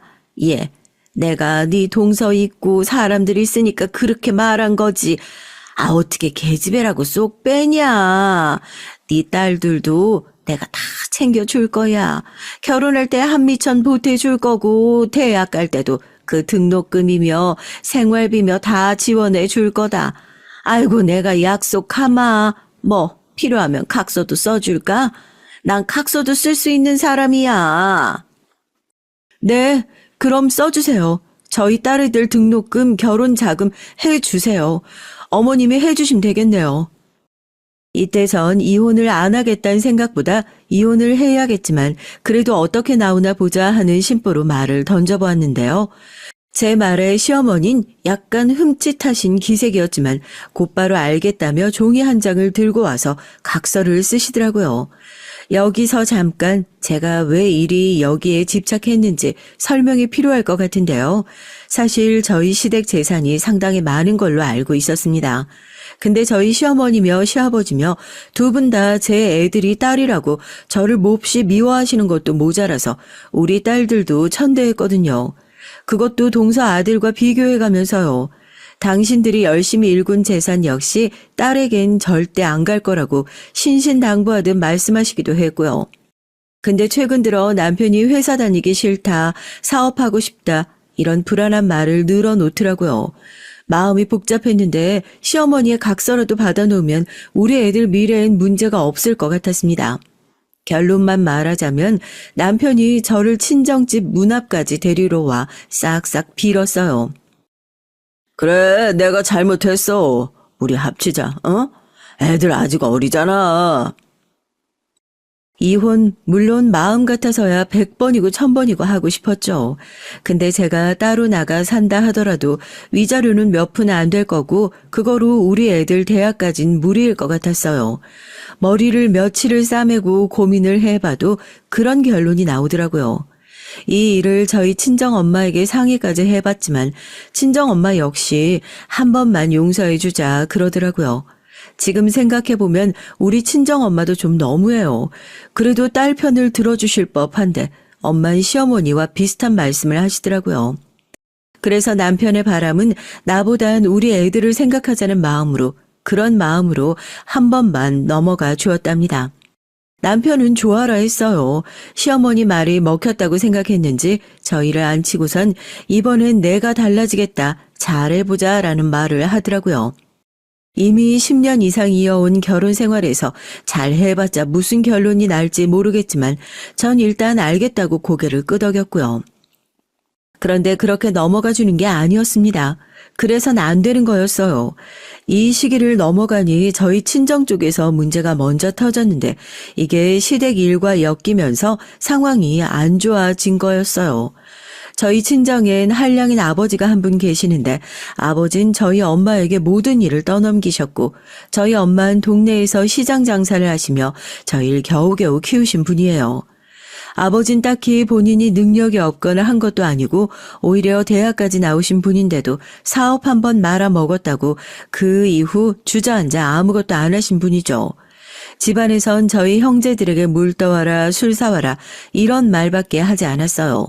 구태여 다정했던 그나마 아버지 같았던 면모를 덧붙이자면 담배 심부름 술 심부름 시키면서 저희에게 용돈을 준 거였죠. 마치 심부름 값이라는 듯이요. 이거면 충분하지? 그래, 아버지가 이렇게 후한 사람이다. 네, 감사합니다. 술 사올게요. 사실 그 돈은 저희 친정엄마의 주머니에서 나오는 돈이었고 그토록 발을 동동 굴러가며 힘들게 버신 돈이었는데 저희 아버지는 마치 자신이 큰 선심 쓰듯 주시곤 했습니다. 그럼 어린 저희들은 아빠 좋아라 했죠. 아무쪼록 그런 어린 시절을 보내며 억척스러운 엄마를 조금 연민하며 저희 형제가 자라고 또 독립까지 했는데 문제는 나이 드신 아버지가 사고를 끊이지 않고 치시는 겁니다. 나이가 들면 그냥 집안에 틀어박혀 있으실 줄 알았는데 기어이 도박에 빠지신 거예요. 처음엔 친구 따라 그냥 한번 가보자 하는 마음이었는데 어느새 그게 큰 돈이 되셨나 봐요. 아유, 이걸 어쩌면 좋냐. 네 아버지가 사고를 쳤어. 그것도 아주 크게 쳤다. 정말 못 산다, 못 살아. 아버지는 엄마에게 말도 안 되는 큰 금액을 요구하더니 자식들에게도 손을 뻗쳐오셨어요. 그러면서 특히 저희 집까지 찾아와 저를 붙들고 예, 너는 잘 살잖아. 아, 좋은 남편 만났으면 이런 거라도 네 아버지 도와줘야지. 그래도 네가 아버지 새끼인데 안 그러냐? 얼른 돈 내와. 나 오늘 그 돈이 있어야 또 도박장 거길 갈 수 있으니까. 아까우면 내가 약속이라도 해주마. 내가 이거 몇 배로 불려올게. 그래서 우리 눈에 넣어도 안 아플 손주들 먹을거리도 듬뿍 사주마. 됐지? 이런 말을 하는데 제가 확 돌고 말았어요. 어린 시절 아버지는 심부름만 시켰지 저희 형제가 뭘 먹는지 관심도 없었고 배부르게 먹여준 적이 한 번도 없었습니다. 배를 고른 게 서글퍼 쪼그려 앉아 엉엉 울었던 기억이 허다했죠. 남편이며 아버지며 왜 제 주변 남자들은 다 이 모양일까요? 정말 눈앞이 팽그르 돌더라고요. 열이 머리 끝까지 솟구치는데 시댁이며 친정이며 왜 이렇게 나를 못 살게구나 싶었어요. 다들 시댁을 잘못 만나면 친정이라도 잘 만나서 그래도 나름 그럭저럭 사는데 왜 나는 둘 다 이 모양인가 하늘이 원망스러웠네요. 아마 여러분들도 제 상황이 되면 이런 생각이 자연스레 들 거예요. 자꾸 주변이 밉고 내 친정이라도 내가 먼저 포기하고 싶고 그런 마음이요. 그래서 전 말해버렸답니다. 아버지, 이제 나도 도저히 안 되겠어요. 제발 정신 좀 차려요. 나 아빠한테 줄 돈 없어요. 그러니까 엄마도 그만 괴롭히시고 우리들한테도 그만 연락하세요. 나도 여동생도 다 아빠 보고 살고 싶지 않아요. 부모가 부모 노릇을 해야 부모죠. 나가세요. 이제 애들 올 시간 됐으니까 나가시라고요. 그래서 결국 전 이런 말을 하고는 연락하지 말라는 말과 함께 아버지를 밀어내 버렸답니다. 마음 같아선 제 인생에서 영원히 밀어내버리고 싶었죠. 그런데 참 답답한 것이 저도 그래요. 아버지가 엄마에게 또 손을 뻗치며 들들 볶을 게 예상이 되는 거죠. 억척스럽지만 남편을 버리지 못하는 엄마는 또 어떻게든 주변 사람들에게 빌어가며 돈을 모으려고 할 거고요. 전 엄마를 이해하지 못했고 지금도 이해하진 못하지만 이걸 그냥 묻고 넘길 순 없었어요. 그래서 하루 종일 일을 해도 남는 거 하나 없어 어린 시절 내내 눈물을 똑똑 흘렸던 엄마에게 가서 내가 아버지 돈 대줄 테니 이제 아버지와 갈라서시라는 말을 하고 말았답니다. 엄마, 내가 어렵게 돈 마련해 주는 거야. 그러니까 엄마도 약속해. 아버지와 갈라서 제발 우리 힘들게 하지 마. 나도 이런 말 하는 거 자식으로서 미안해. 근데 아버지 자식으로 사는 거 정말 힘들다. 그러자 엄마는 또 어떻게 그러냐며 그래도 딸밖에 없다고 고맙다는 말을 하시더라고요. 그렇게 제가 또 엄마의 눈물에 마음이 약해져 돌아서는데 그때부터 손이 좀 떨렸어요. 그 돈을 마련하는 데는 당연히 남편의 도움이 필요할 수밖에 없었으니까요. 전 남편에게 얘기하기까지 상당히 많은 시간을 고민해야 했답니다. 늘 기세등등했던 시어머니는 요즘 저에게 빌빌대고 있고 남편은 겨우 바람기가 잠재워져 집에 꼬박꼬박 들어오는 시기였는데 제가 돈을 요구해봐요. 어떻게 될까요? 뻔했죠. 하지만 뻔한 결론이라 할지라도 제겐 방법이 없었습니다.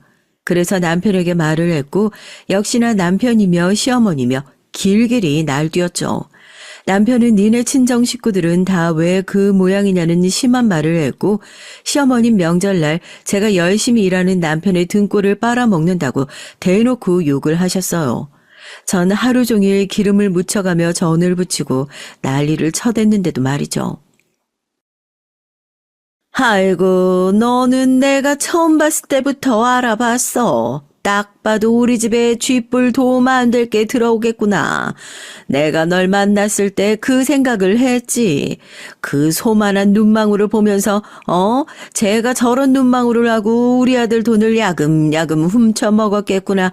그런 생각을 했는데 아이고, 이게 이렇게 또 예감이 맞아떨어지네. 어쩜 이럴 수가 있다니. 너 입에 있으면 말을 해봐라. 뭐 3천?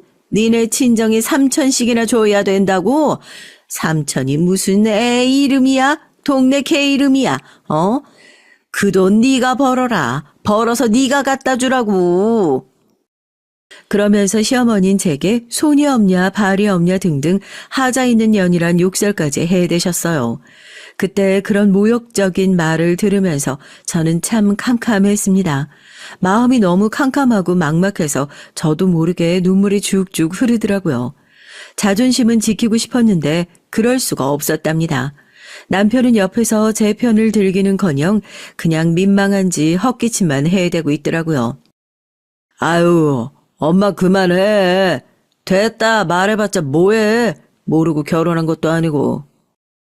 이런 말이나 하면서요. 그렇게 제가 속절없이 눈물을 훔치고 있자 시어머니는 또 자기를 나쁜 사람 만들려 한다며 이젠 요망한 년이라는 욕설까지 하셨고 우리 딸애들은 시어머니에게 그러지 말라며 맞서 싸웠어요. 할머니, 우리 엄마 잘못한 거 없어요. 엄마한테 그만 못되게 굴어요. 맞아. 할머니가 자꾸 이러면 우리 할머니 댁 안 올 거예요. 할머니는 나쁜 사람이에요. 딸애들은 이미 전부터 시어머니를 엄청나게 증오하기 시작했어요. 시어머니의 시자만 나와도 치를 떨어 했죠. 자긴 할머니가 없다고 밖에선 그렇게 말을 하고 다녔더랬죠. 저도 굳이 말리진 않았습니다. 못했어요. 저라도 제 엄마가 그런 취급을 당하고 있다면 할머니가 없다고 생각하는 편이 더 마음 편할 것 같았거든요. 근데 그땐 애들이 저렇게 시어머니와 싸움을 하고 있다는 게 너무 서러워서 그냥 그만하라고 말리고만 있었습니다. 어머님, 애들도 있고 여기까지 하세요. 그만하시라고요. 너희들도 그만해라. 저희 가볼게요. 얘들아, 짐 챙겨 얼른. 가기는 어딜 가? 당장 무릎 꿇고 앉아 니들도. 이년들이 어디서 기세게 대들고 지랄이야? 입 안 닥쳐? 어디서 가정교육을 그따위로 받아가지고는 하여튼 지 애밀 닮아서 그러지, 정말 너무하죠. 자기 손녀들한테 저럴 수 있는 할머니가 세상 천지에 어디 있을까요? 전 이때 너무 기가 차서 마구 쏘아댔습니다. 도저히 참을 수가 없더라고요. 어머님, 저한테 그러시는 건 그러려니 해도 제 딸들까지 뭐라 하시면 가만히 안 있을 거예요. 어떻게 어머님 손녀들에게까지 그러세요? 아무리 그래도 이건 경우가 아니죠. 뭐야? 네 따위가 뭐라고 어디 경우를 남발하고 앉아있어? 싸워보자는 거야? 해보자는 거야? 그런데 이때 예상치 못한 일이 벌어졌습니다. 갑자기 이 상황을 보고만 있던 두 사람이 판에 끼어들기 시작했어요. 바로 여기서 유일하게 제 편을 들어준 어른이었죠. 바로 동서의 남편 서방님이었습니다. 동서는 서방님에게 아들을 안겨준 사람이었고 또 서방님처럼 잘난 사람이었습니다. 서방님은 태초부터 머리가 남달라 학창시절 내내 줄곧 전국 석차 안에 들다 좋은 대학을 가서 교수로 재직 중이셨고 동서도 서방님처럼 고학력자의 박사학위까지 있는 여자였어요. 그런데 이 두 사람은 제가 너무 구박을 받고 있으니까 불쌍해 보였는지 두 손을 걷어붙이고 말리더라고요. 전 너무 놀랐습니다. 어머니, 형수님에게 왜 그렇게 가혹하세요? 막말로 형수님이 지금까지 형 하는 거 참고 보고 살아준 것도 얼마나 대단한 일인데요. 아이도 형수님이 다 키우시고 늘 명절마다 형수님이 얼마나 고생하시는 거 모르는 사람 있나요? 명절이며 엄마 생신이며 형수님이 다 챙겨드리잖아요. 이번 친정권도 처음 부탁하시는 거라면서요. 그만하세요. 저희가 다 민망해 죽겠네요. 네, 어머님, 이 말이 맞아요. 조심스럽지만 어머님 하시는 말이 너무 과한 것 같아요. 저도 여러 번 말씀드리고 싶었는데 이제야 말하네요. 한 번도 자기 주장을 입 밖으로 내뱉지 않던 사람인데 동서마저 저를 위해 나서주니 그때 처음으로 고맙다는 마음이 들었습니다. 지금까진 얌전히 입만 다물고 있어 조금은 얄밉기도 하고 서운하다는 생각도 들었는데 말이죠. 거기에 저도 힘입어 다시 말을 하게 됐답니다. 네, 어머니, 저도 이제 들을 만큼 들은 것 같아요. 귀딱지에 피가 얹히겠어요. 서방님 말 맞다나 저 남편한테 못한 거 없고 집안일에 뭐 하나 소홀하게 한 적 없어요.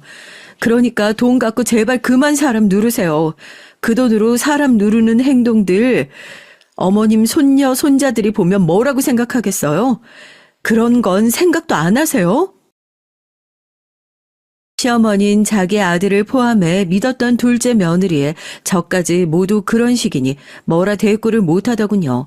약간 멍한 표정으로 입술을 달싹이는데 기분이 꽤나 통쾌했답니다. 남편도 여기서 떨떠름한 표정을 지을 뿐 뭐라 말을 못했고요. 나중에 동서는 저를 따로 불러 이런 말도 하더라고요. 형님, 그동안 저한테 많이 섭섭하셨죠? 죄송해요. 저도 어머님한텐 아닌 건 아니라고 정정하고 싶은데 어머님 성격이 워낙 또 무서워서 말을 제대로 못했어요. 제가 구태여 말을 하는 게 또 어떻게 보면 형님 입장에선 자존심 상할 것 같기도 하고 제 딴엔 여러 생각들을 하느라 용기가 없었네요. 죄송해요, 형님. 지금까지 시어머니가 하신 모든 언행들 정말 지나치셨어요. 그런데도 나서지 못해 죄송해요. 동서에게서 사람 냄새가 난다고 느꼈던 건 처음이었습니다. 진심 어린 말투로 미안하다는 말을 전하는데 전 아니라고 괜찮다는 말로 응수해줬죠. 시어머니 잘못이지 동서 잘못은 아니니까요. 그리고 서운한 마음이 풀렸답니다. 시어머니에게 당한 걸 그렇게 동서가 구해주고 나선 저도 마음이 열렸죠. 동서와 거리낌 없이 대화할 수 있게 되었어요. 동서도 내심 저에게 다가오고 싶었는데 이번 일로 친해질 수 있게 되어 반가워하더라고요. 처음으로 시댁에 믿을 만한 사람이 생긴 기분이었답니다. 동서 고마워. 입장 바꿔 동서가 그런 상황이었어도 내가 나서줄 수 있을까 싶은데 고마워. 이 은혜는 평생 잊지 않을게. 나도 이번 일로 동서와 친해지게 된 것 같아서 기분 좋네. 아니에요, 형님. 저야말로 감사해요. 앞으로 서로 자주 연락하고 지내요. 물론 이 일로 남편과는 무진장 싸우게 됐는데 남편은 적반하장이었습니다. 진심으로 자기가 뭘 잘못했는지 모르더라고요. 당신 꼭 그걸 시어머니에게 전달해서 날 개망신 줘야 했어? 그게 마음이 편해. 당신 딸들 보는 앞에서도 나 그런 말 들어야 했어. 당신 시어머니나 당신이나 도대체 생각이 있는 거야? 아니, 그럼 엄마가 캐묻는데 나보고 어쩌라고. 솔직하게 대답한 것뿐이야. 알았어. 다음부터는 안 하면 되잖아. 아씨, 진짜 더럽게 귀찮게 그래. 왜 시어머니한테까지 굳이 말을 해야 했냐 하는 문제로 싸운 건데 저는 그렇다고 막 남편에게 심하게 뭐라 하지도 못했어요. 여러분들도 아시다시피 제게는 돈 문제가 걸려 있었잖아요. 제가 아니면 친정엄마가 또 그 고생을 하실 게 뻔한데 잠깐 마음 상하더라도 참는 게 나았죠. 그래서 남편에게 돈을 받고 그 돈의 액수를 세어가며 제 마음을 내리 눌러 참았답니다. 하지만 이게 전 어떤 단초가 될 거라고는 생각하지 못했어요. 남편이 그 후부터 틈만 나면 이런 말을 해대기 시작했거든요. 당신 친정에 내 돈 갖다 준 거 그거 잊지 마. 나 같은 사람 없어. 뭐만 하면 이런 말로 유세를 부리기 시작한 거예요. 내 참 치사하고 더러워서 처음엔 참자 싶었는데 이 사건이 터졌을 땐 참을 수가 없게 됐죠. 지금 생각해도 저는 그때 정말 기절할 것 같은 심정으로 하루하루를 산 것 같고 어떻게 버텨나갔는지 그럴 수 있었는지 신기할 따름입니다. 어느 날 남편이 저에게 등산 모임을 같이 나가자고 하더라고요. 그것도 동서 부부와 함께 말입니다. 등산? 나 그런 거 싫어. 알잖아. 땀나고 딱 질색이야. 그냥 난 동네 공원 산책하는 거로 만족해. 아니, 당신도 좀 나가서 돌아다녀야지. 언제까지 맨날 집구석에만 틀어박혀 있을 건데. 애들도 다 컸겠다. 이제 사람들도 만나고 그래야지. 나만 혼자라 매일 이상하다고. 남편은 이상하게 그 등산 모임에 꽤나 집착을 했습니다. 마치 거기에 꿀이라도 발라놓은 듯이요. 가기 싫었지만 친분이 있는 동서를 봐서 갔죠. 근데 그때마다 남편 하는 행동들이나 수상쩍은 것들이 보였어요. 일단 그 등산 모임에 나갈 땐 남편이 선크림이며 립밤이며 어지간히 얼굴에 신경을 썼고요. 등산복도 심지어 최고급으로 맞추고 나가더라고요. 당시엔 남편이 시아버지 회사를 경영하면서 어느 정도 돈을 벌어 나가고 있긴 했는데 그래도 워낙에 구두쇠라 돈 쓰는 걸 좋아하는 성격이 아니었거든요. 근데도 저에겐 가계부 쓰게 시키면서 자기 등산복은 늘 최고로 맞추려고 하더라고요. 그리고 너무나 기분 좋은 웃음으로 동서부부를 대하면서 동서부부와 밥을 먹거나 커피를 마실 땐 자기가 다 알아서 예약하고 그러더라고요. 남편은 그런 일은 딱 귀찮아하는 사람이었거든요. 하물며 어릴 때 우리의 생일 파티도 관심이 없던 사람인데 그때부터 영 찜찜했습니다. 그러던 어느 날 너무나 기가 막힌 일이 생겨버린 거예요. 전 이 일로 며칠간을 알아누웠고 남편을 죽여버리고 싶은 마음마저 들게 되었답니다.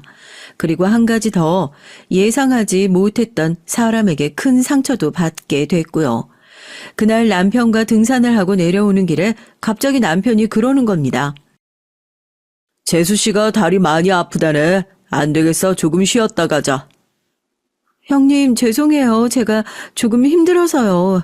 저 막걸리집에서 잠깐 뭐라도 먹고 내려가면 안 될까요? 안 될 거 없지. 동석 괜찮아? 많이 무리했나 보네. 저번에 운동하다 발목 다쳤다 하더니만 얼른 가자. 가서 쉬고 내려오자. 전 동서가 걱정이 돼서 제가 직접 동서를 부축해서 막걸리집으로 데려갔어요. 그리고 조심스레 양말을 벗겨 발목에 붓기도 체크했죠. 마침 가져온 약이 있어서 먹이기도 했답니다. 동서가 워낙에 몸이 허약 체질이라 걱정이 됐거든요. 근데 막걸리집에서 가만히 앉아있기도 못해서 막걸리며 몇 가지를 시키고 먹다 보니 동서도 남편도 조금 취한 겁니다. 동서는 술이 약해 원래는 잘 안 먹는 사람인데 그날따라 술이 잘 들어간다며 몇 잔을 호로록 들이키더라고요. 형님, 저 너무 어지러워서 그러는데 잠깐 화장실 좀 갔다 올게요. 마침 나도 그러네. 여보, 나 잠깐 나갔다 올 테니까 당신이 내 휴대폰 잘 챙기고 있어. 알겠어. 동서 잘 부축해서 다녀와. 그러다 동서가 잠깐 화장실에 다녀온다고 했고 남편이 따라 나가게 된 겁니다. 전 남편의 휴대폰을 만지작거리며 두 사람이 오기만을 기다리고 있었고요. 그런데 그때 남편의 휴대폰이 울리더라고요. 모르는 번호였지만 김상무라고 적혀 있는 걸 봐서 남편 회사의 직원이었습니다. 그리고 주말에 연락이 온 거라면 뭔가 회사에 긴급한 일이 생긴 것 같았어요.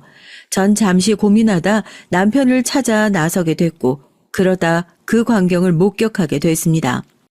동서와 남편이 어디 나무 그늘 아래서 한 대 뒤엉켜 있더라고요. 입술을 맞댄 채 말입니다. 전 남편의 울리는 휴대폰을 쥔 채 그 둘을 지켜보고 있었고요. 세상에 불륜도 어쩜 이런 불륜이 있을까요? 진짜 그땐 제가 보고 있는 게 믿기지가 않아서 몇 초를 확인하고 또 확인했는지 몰라요. 그러다 동서가 저를 발견하고 헉 하는 소리를 냈는데 그때서 알았죠. 현실이라는 것을요. 동서, 아니 당신 지금 두 사람 뭐 하는 거야? 두 사람 아니 언제부터 이런 관계였던 거야? 나만 몰랐던 거야? 이런... 그때는 말도 제대로 나오지 않았는데 오히려 청산유수인 건 남편 쪽이었습니다. 아니 저기 있잖아. 우리가 그런 사이인 게 아니라 그냥 회사 일 얘기하다가 잠깐 몸이 가까워졌던 거야. 당신이 잘못 본 거라고. 당신 뭐 본 거 없지? 본 게 없긴 내가 뭘 못 봐. 둘이 입 맞대고 있는 걸 다 봤는데 못 본 척하라고? 말이 돼 지금? 남편은 그 와중에도 뻔뻔하게 나가려고 하더라고요. 동서는 얼굴이 시뻘개져 고개를 못 들고 있었고요. 전 동서의 몸을 툭툭 치며 무슨 일인지 네 입으로 말해보라고 했습니다. 그러자 남편이 그런 제 손을 가로막으며 아픈 사람 몸 치지 말고 말로 하자고 하더군요. 정말 환장할 노릇이었어요. 나중에 생각하니 그냥 증거사진이라도 찍어 놓을 걸 싶더라고요. 물론 전 그날 산을 내려와서 남편의 핸드폰이며 뭐며 다 뒤져 변호사 앞에 갖다 놨고 법률 상담을 통해 이혼 준비를 마쳐놨습니다. 도저히 이 인간과는 살 수 없었으니까요. 이런 짐승과 살다가 나도 똑같은 짐승이 되겠구나 하는 생각마저 들었거든요. 전염병에 걸릴까 무서워하는 사람처럼 전 그렇게 신속하게 최대한 빨리 남편과 이혼 절차를 밟으려 했습니다. 근데 여기서 끝까지 저를 물고 괴롭히는 사람이 바로 우리 시어머니였어요. 전 시어머니죠. 시어머니가 어느 날 저를 만나자고 하더군요. 전 얼굴 볼 생각이 없었는데 굳이 저희 집까지 찾아오셔선 기막힌 일을 저지르시더라고요. 돈 봉투를 던지시더군요. 네, 전 드라마에서나 볼 법한 일을 이날 다 겪었습니다. 겪고 보니 드라마보다 현실이 때론 더 잔혹하다는 걸, 아니 그게 진리라는 걸 알겠더라고요. 입 닥치고 있는 대가로 이 돈 줄 테니까 먹고 떨어져. 절대 그 누구에게도 말하지 말고. 네 애들은 나한테 굳이 보여줄 필요 없고 나도 네 딸년들은 안 봐도 상관없으니까. 알았냐? 물론 나도 아범이 다 잘했다는 거 아니고 둘째 며느리란 애도 다시는 안 볼 생각이야. 근데 나한테 수치면 너한테도 수치지. 네 남편이 그러고 다녔단 소리 어디 가서 하고 다닐 생각 하지 마. 어머님, 어머님 아들이 그랬으면 사과가 먼저 아닌가요? 기가 막히네요. 아니다. 역시 어머님다우세요. 너무 어머님다워서 소름 끼쳐요. 그리고 이깟 돈으로 절대 용납 못하니까 몇십억 챙겨 오실 거 아니면 꺼지세요. 뭐라고? 나가라고요. 경비 불러 내쫓기 전에 나가요. 사과가 먼저여야 할 시어머니는 외려 저에게 돈 봉투를 던졌고 위자료로 더 받아 챙길 생각이었던 전 그대로 시어머니를 내쫓아 버렸습니다. 물론 그 봉투를 시어머니 얼굴에 다시 던져가면서요. 솔직히 위자료를 받고 싶지도 않았어요. 남편의 더러운 돈, 시댁의 더러운 돈이었으니까요. 근데 너무 억울하고 분하더라고요. 내가 당한 수모가 조용히 애 키우며 참고 당하고 살아왔던 세월이 조금이나마 돈으로 환산되어야 속이 풀릴 것 같더라고요. 동서는 제게 연락하지 않았습니다. 정확히 말하면 형님 죄송합니다. 이 문자 하나 덜렁 보내고 말았죠. 그나물의 그 밥이었어요. 어떻게 자기 식구와 바람을 필 생각을 할까요? 전 너무 끔찍해서 진절머리가 쳐졌고 어찌됐든 최대한 빨리 이혼 소송을 마무리하기 위해 노력했습니다. 저희 친정 엄마도 이때는 정말 남편이 미쳤다 싶은지 더 이상 이혼을 말리지 않으시고 최고로 좋은 변호사 쓰라며 비용을 많이 대주셨어요. 덕분에 전 위자료 치고 꽤나 많은 돈을 받으며 이혼했지만요. 하지만 그렇다고 제 분이 다 풀리는 것도 아니었고 상처가 위로받는 것도 아니었어요. 남편은 그렇다 치고 그 일이 있기 전 저녁까지 동서의 생일 선물로 뭘 사줄까 고민했던 제 스스로가 너무 한심스러웠거든요. 동서에게 깊은 정을 느꼈던지라 상처가 컸습니다. 그리고 전 남편과 이혼 후 위자료로 무엇을 할까 하다 봉사활동을 하기 시작했어요. 사실 돈을 딸 애들 대학 학비에 보탤 생각이었지만 애들이 다 장학금을 받고 학교를 다니기 시작하더라고요. 이런 집안 환경 속에서 꿋꿋이 자라준 게 참 죄스럽고 고마울 따름이었죠. 전 딸들 덕에 그 돈을 봉사단체에 꾸준히 기부하며 간간히 고아원이며 그런 곳들을 돌아다니면서 봉사를 했어요. 갑작스레 왜 봉사냐 하실 수도 있겠지만 모르겠어요. 그때 제 마음이 무척이나 허해 있었는데 딸아이들의 말도 무엇도 와닿지 않았던 때 제가 정기적으로 후원하던 고아원의 수녀님이나 아이들 웃음소리가 참 듣기 좋았거든요. 거기에 있으면 제가 환영을 받는 기분이었고 마음이 놓이는 기분이었습니다. 그래서 저도 모르게 거기에 앉아 마음을 가라앉히고 그런 셈이었죠. 또 좋았던 건 정신없이 봉사하다 보면 시간 가는 줄 모르는데 그렇게 시간이 빠르게 흘러간다는 것이 좋았어요. 시간이 약이란 말이 있듯 제 상처도 그렇게 아물어가길 바랬기 때문이죠. 그러다 제 현재의 남편을 만나게 됐습니다. 이 사람도 저처럼 봉사활동을 하는 사람인데 정말 신기하게도 저와 비슷한 아픔을 가진 사람이었어요. 봉사를 시작하게 된 계기도 그랬고요. 이 남자는 부인이 사치며 뭐며 돈을 마구 써대 싸움이 잦아지던 중에 자기 친구와 바람이 난 것을 봤다고 하더라고요. 그 이후로는 완전히 정이 떨어져 애들이고 뭐고 이혼하자고 말했던 거고요. 그래도 애들은 내가 데려왔어요. 그 사람한테 가면 애들이 어떻게 될지도 모르고 무서워서요. 참 아직도 잊혀지지 않네요. 어떻게 내 친구랑 그럴 생각을 할 수 있었는지. 짐승이나 다름없어요. 현 남편은 전 부인을 믿지 못해 애들도 자기가 데려왔어야 했다 하더군요. 여러모로 책임감이 강한 사람이었습니다. 만이 이 사람을 겪지 않아도 봉사하는 모습이나 아이들을 대하는 모습만 봐도 그건 금방 알 수 있었어요. 그렇게 이 사람과 제가 5년 정도 서로 조금씩 대화하며 가까워져 가다 우리 한번 만나보지 않을래요? 라는 말에 제 가슴이 덜컹한 것 같습니다. 저도 모르게 받아들이고 싶다는 생각이 솟았죠. 외로워서 만나보고 싶다는 감정이 아니라 이 사람이 너무 좋아서 놓치고 싶지 않은 마음이 컸어요. 그리고 그 시기 친정엄마가 아프시게 되면 저도 나중에 늙게 되면 누가 나를 보살펴 줄까, 누가 나와 함께 있어 줄까 이런 고민을 많이 하게 됐거든요. 반려자에 대한 생각이 있었기에 이런 사람을 선택했던 거죠. 다행히 딸들은 좋아했어요. 몇 번 만나보더니 엄마를 믿고 맡길 수 있겠다고 하더라고요. 다만 저는 현 남편의 재력에 대해선 전혀 모르고 있었어요. 결혼 전까지요. 차가 외제차인 것을 보고 잘 사는 축에 속하겠구나 정도로만 인식하고 있었죠. 근데 남편의 자식들도 만나고 살림을 합치고 난 후 알고 보니 남편은 꽤나 대단한 사업가였습니다. 외국을 상대로 많은 사업을 벌리는 사람인지라 전 남편의 회사 이름을 듣고도 잘 몰랐던 건데 나중에 딸들이 호들갑을 떨더라고요. 엄마, 내가 인터넷에서 찾아봤는데 정말 유명한 회사래. 다행이야. 엄마가 좋아하니 반대할 생각은 없었지만 사람은 좋아도 혹시 다른 면에서 엄마 고생시킬까봐 불안했는데. 전 애당초 지금 남편의 재산에 크게 관심도 없었고 그냥 우리 노후에 비참하지 않을 정도로만 살면 그만이라는 생각을 가지고 있었어요. 그런데 결혼 후 달라지는 것들이 많아지면서 경제적 여유가 뭔지 체감을 하게 되더라고요. 그리고 신기한 것이 경제적 여유가 생기니 마음의 여유도 같이 따라왔고요. 게다가 지금의 남편은 전 남편처럼 제게 가계부를 쓰라는 말도 하지 않았고 오로지 카드 한 장 주면서 한도 없이 넉넉하게 쓰라는 말만 했거든요.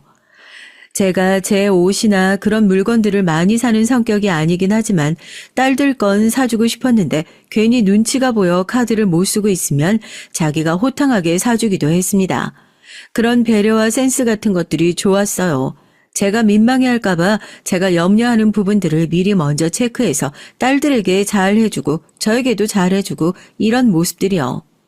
남편은 사업적으로 날카로웠지만 집에선 곰 같은 면이 있는 사람인지라 반찬 투정도 없었고요.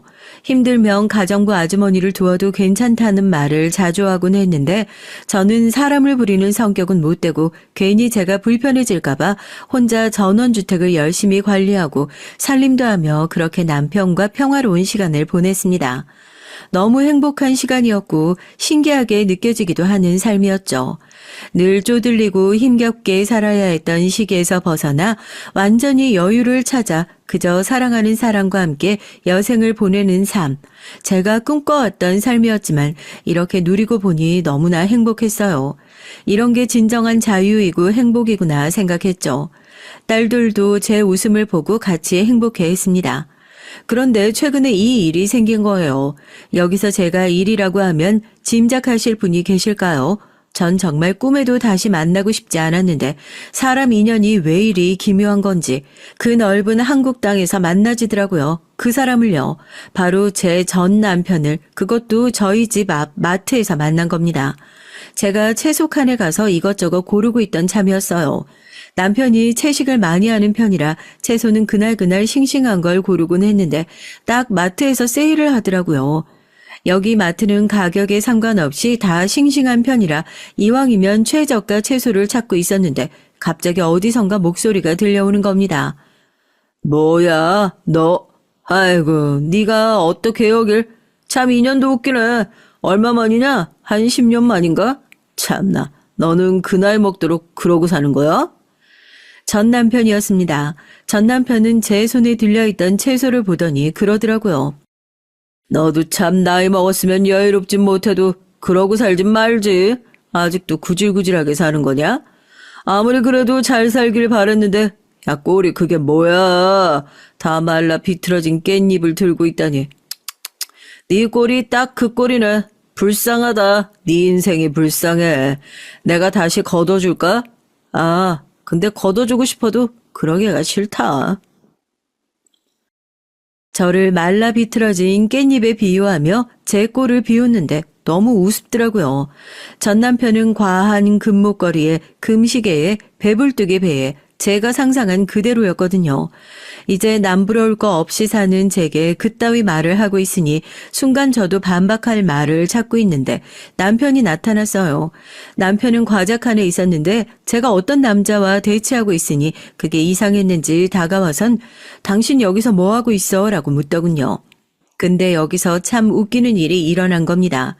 절 비하하던 전 남편이 제 남편을 보고는 갑자기 허리를 90도로 꺾더라고요. 사모님, 사모님이셨구나. 몰라봬서 정말 죄송합니다. 뭐? 남편은 전 남편을 보고는 씩 웃으면서 최 대표가 여기 어쩐 일이야 하고 자연스레 말을 섞었습니다. 대표라는 호칭을 썼지만 누가 봐도 남편이 위고 전 남편은 남편의 아래에서 일을 하는 사람이었죠. 네, 저기 잠깐 마트에 들려서 소주를 사려고 했어요. 멋다 최 대표 소주만 먹는다고 했지? 양주는 입에 안 맞는다고 했나? 비싸서? 네, 먹기가 아까워서요. 대표님 기억력이 좋으시네요. 사실 시댁의 회사가 많이 꺾인 건 저도 알고 있었습니다. 보는 눈이 있고 듣는 귀가 있으니까요. 겨우 명맥을 유지하는 회사니 어떻게 지내고 있는지 궁금하긴 했는데 이렇게 지내고 있더라고요. 최저가 소주를 사면서요. 근데 기이했죠. 남편이 전 남편의 얼굴을 모를 리 없었어요. 아마 남편이 저도 모르게 어떤 작전을 비밀리에 실행한 것이 틀림없었어요. 그때까지도 남편은 아무렇지 않은 듯 모른 척 전 남편에게 잘 가라고 인사까지 건네주었고 저 역시 비웃음을 한가득 담으면서 전 남편에게 다시 만나자고 말했네요. 전 남편은 다시 만나자는 말에 흠칫 놀라는 것 같았지만 전 다시 만나길 고대했습니다. 그리고 돌아오는 길 어떻게 된 건지 남편에게 물었죠. 그러자 남편이 그제야 모든 사정을 설명해 주더군요. 사실 당신 전 남편에 대해서 조사를 좀 해봤어. 뭐하고 사는지 궁금해서 말이야. 전번날에 당신이 술에 취해서 했던 말 기억 안 나지? 당신은 술 취하면 잘 기억을 못하니까. 근데 난 그 말을 잊을 수가 없었어. 당신이 전 남편에게 당했던 일들, 그것들을 상세히 말해주면서 울었거든. 근데 내가 이 새끼를 가만둘 수 있어야지. 그래서 뭐라고 지내나 알아나 보자 해서 사람을 시켰는데 글쎄 기가 막히게 내가 하려는 사업 안에 들어와 있는 거야. 당신 전 남편 사업체가 말이야. 구멍가게 수준이긴 했지만 내 밑에서 부려야겠다 싶었지. 당신 복수 내가 해주려고. 뭐라고요? 근데 이렇게 만날 줄은 예상 못했네. 당신 놀라지 않게 천천히 말해주고 싶었는데. 전 잠시 멍해져 있었습니다. 그러니까 저도 기억나진 않지만 제가 술 취한 전번날 밤 남편에게 시댁과 전 남편에 대해 말했나 봅니다. 원래 기억하고 싶지 않은 건 까먹으려고 하는 편이고 남편에게도 전 남편과의 일을 상세히 말하진 않았거든요. 그런데 그날 밤은 결혼 기념일이라 술이 과했던 날이었고 남편에게 다 말해버렸던 것이었죠.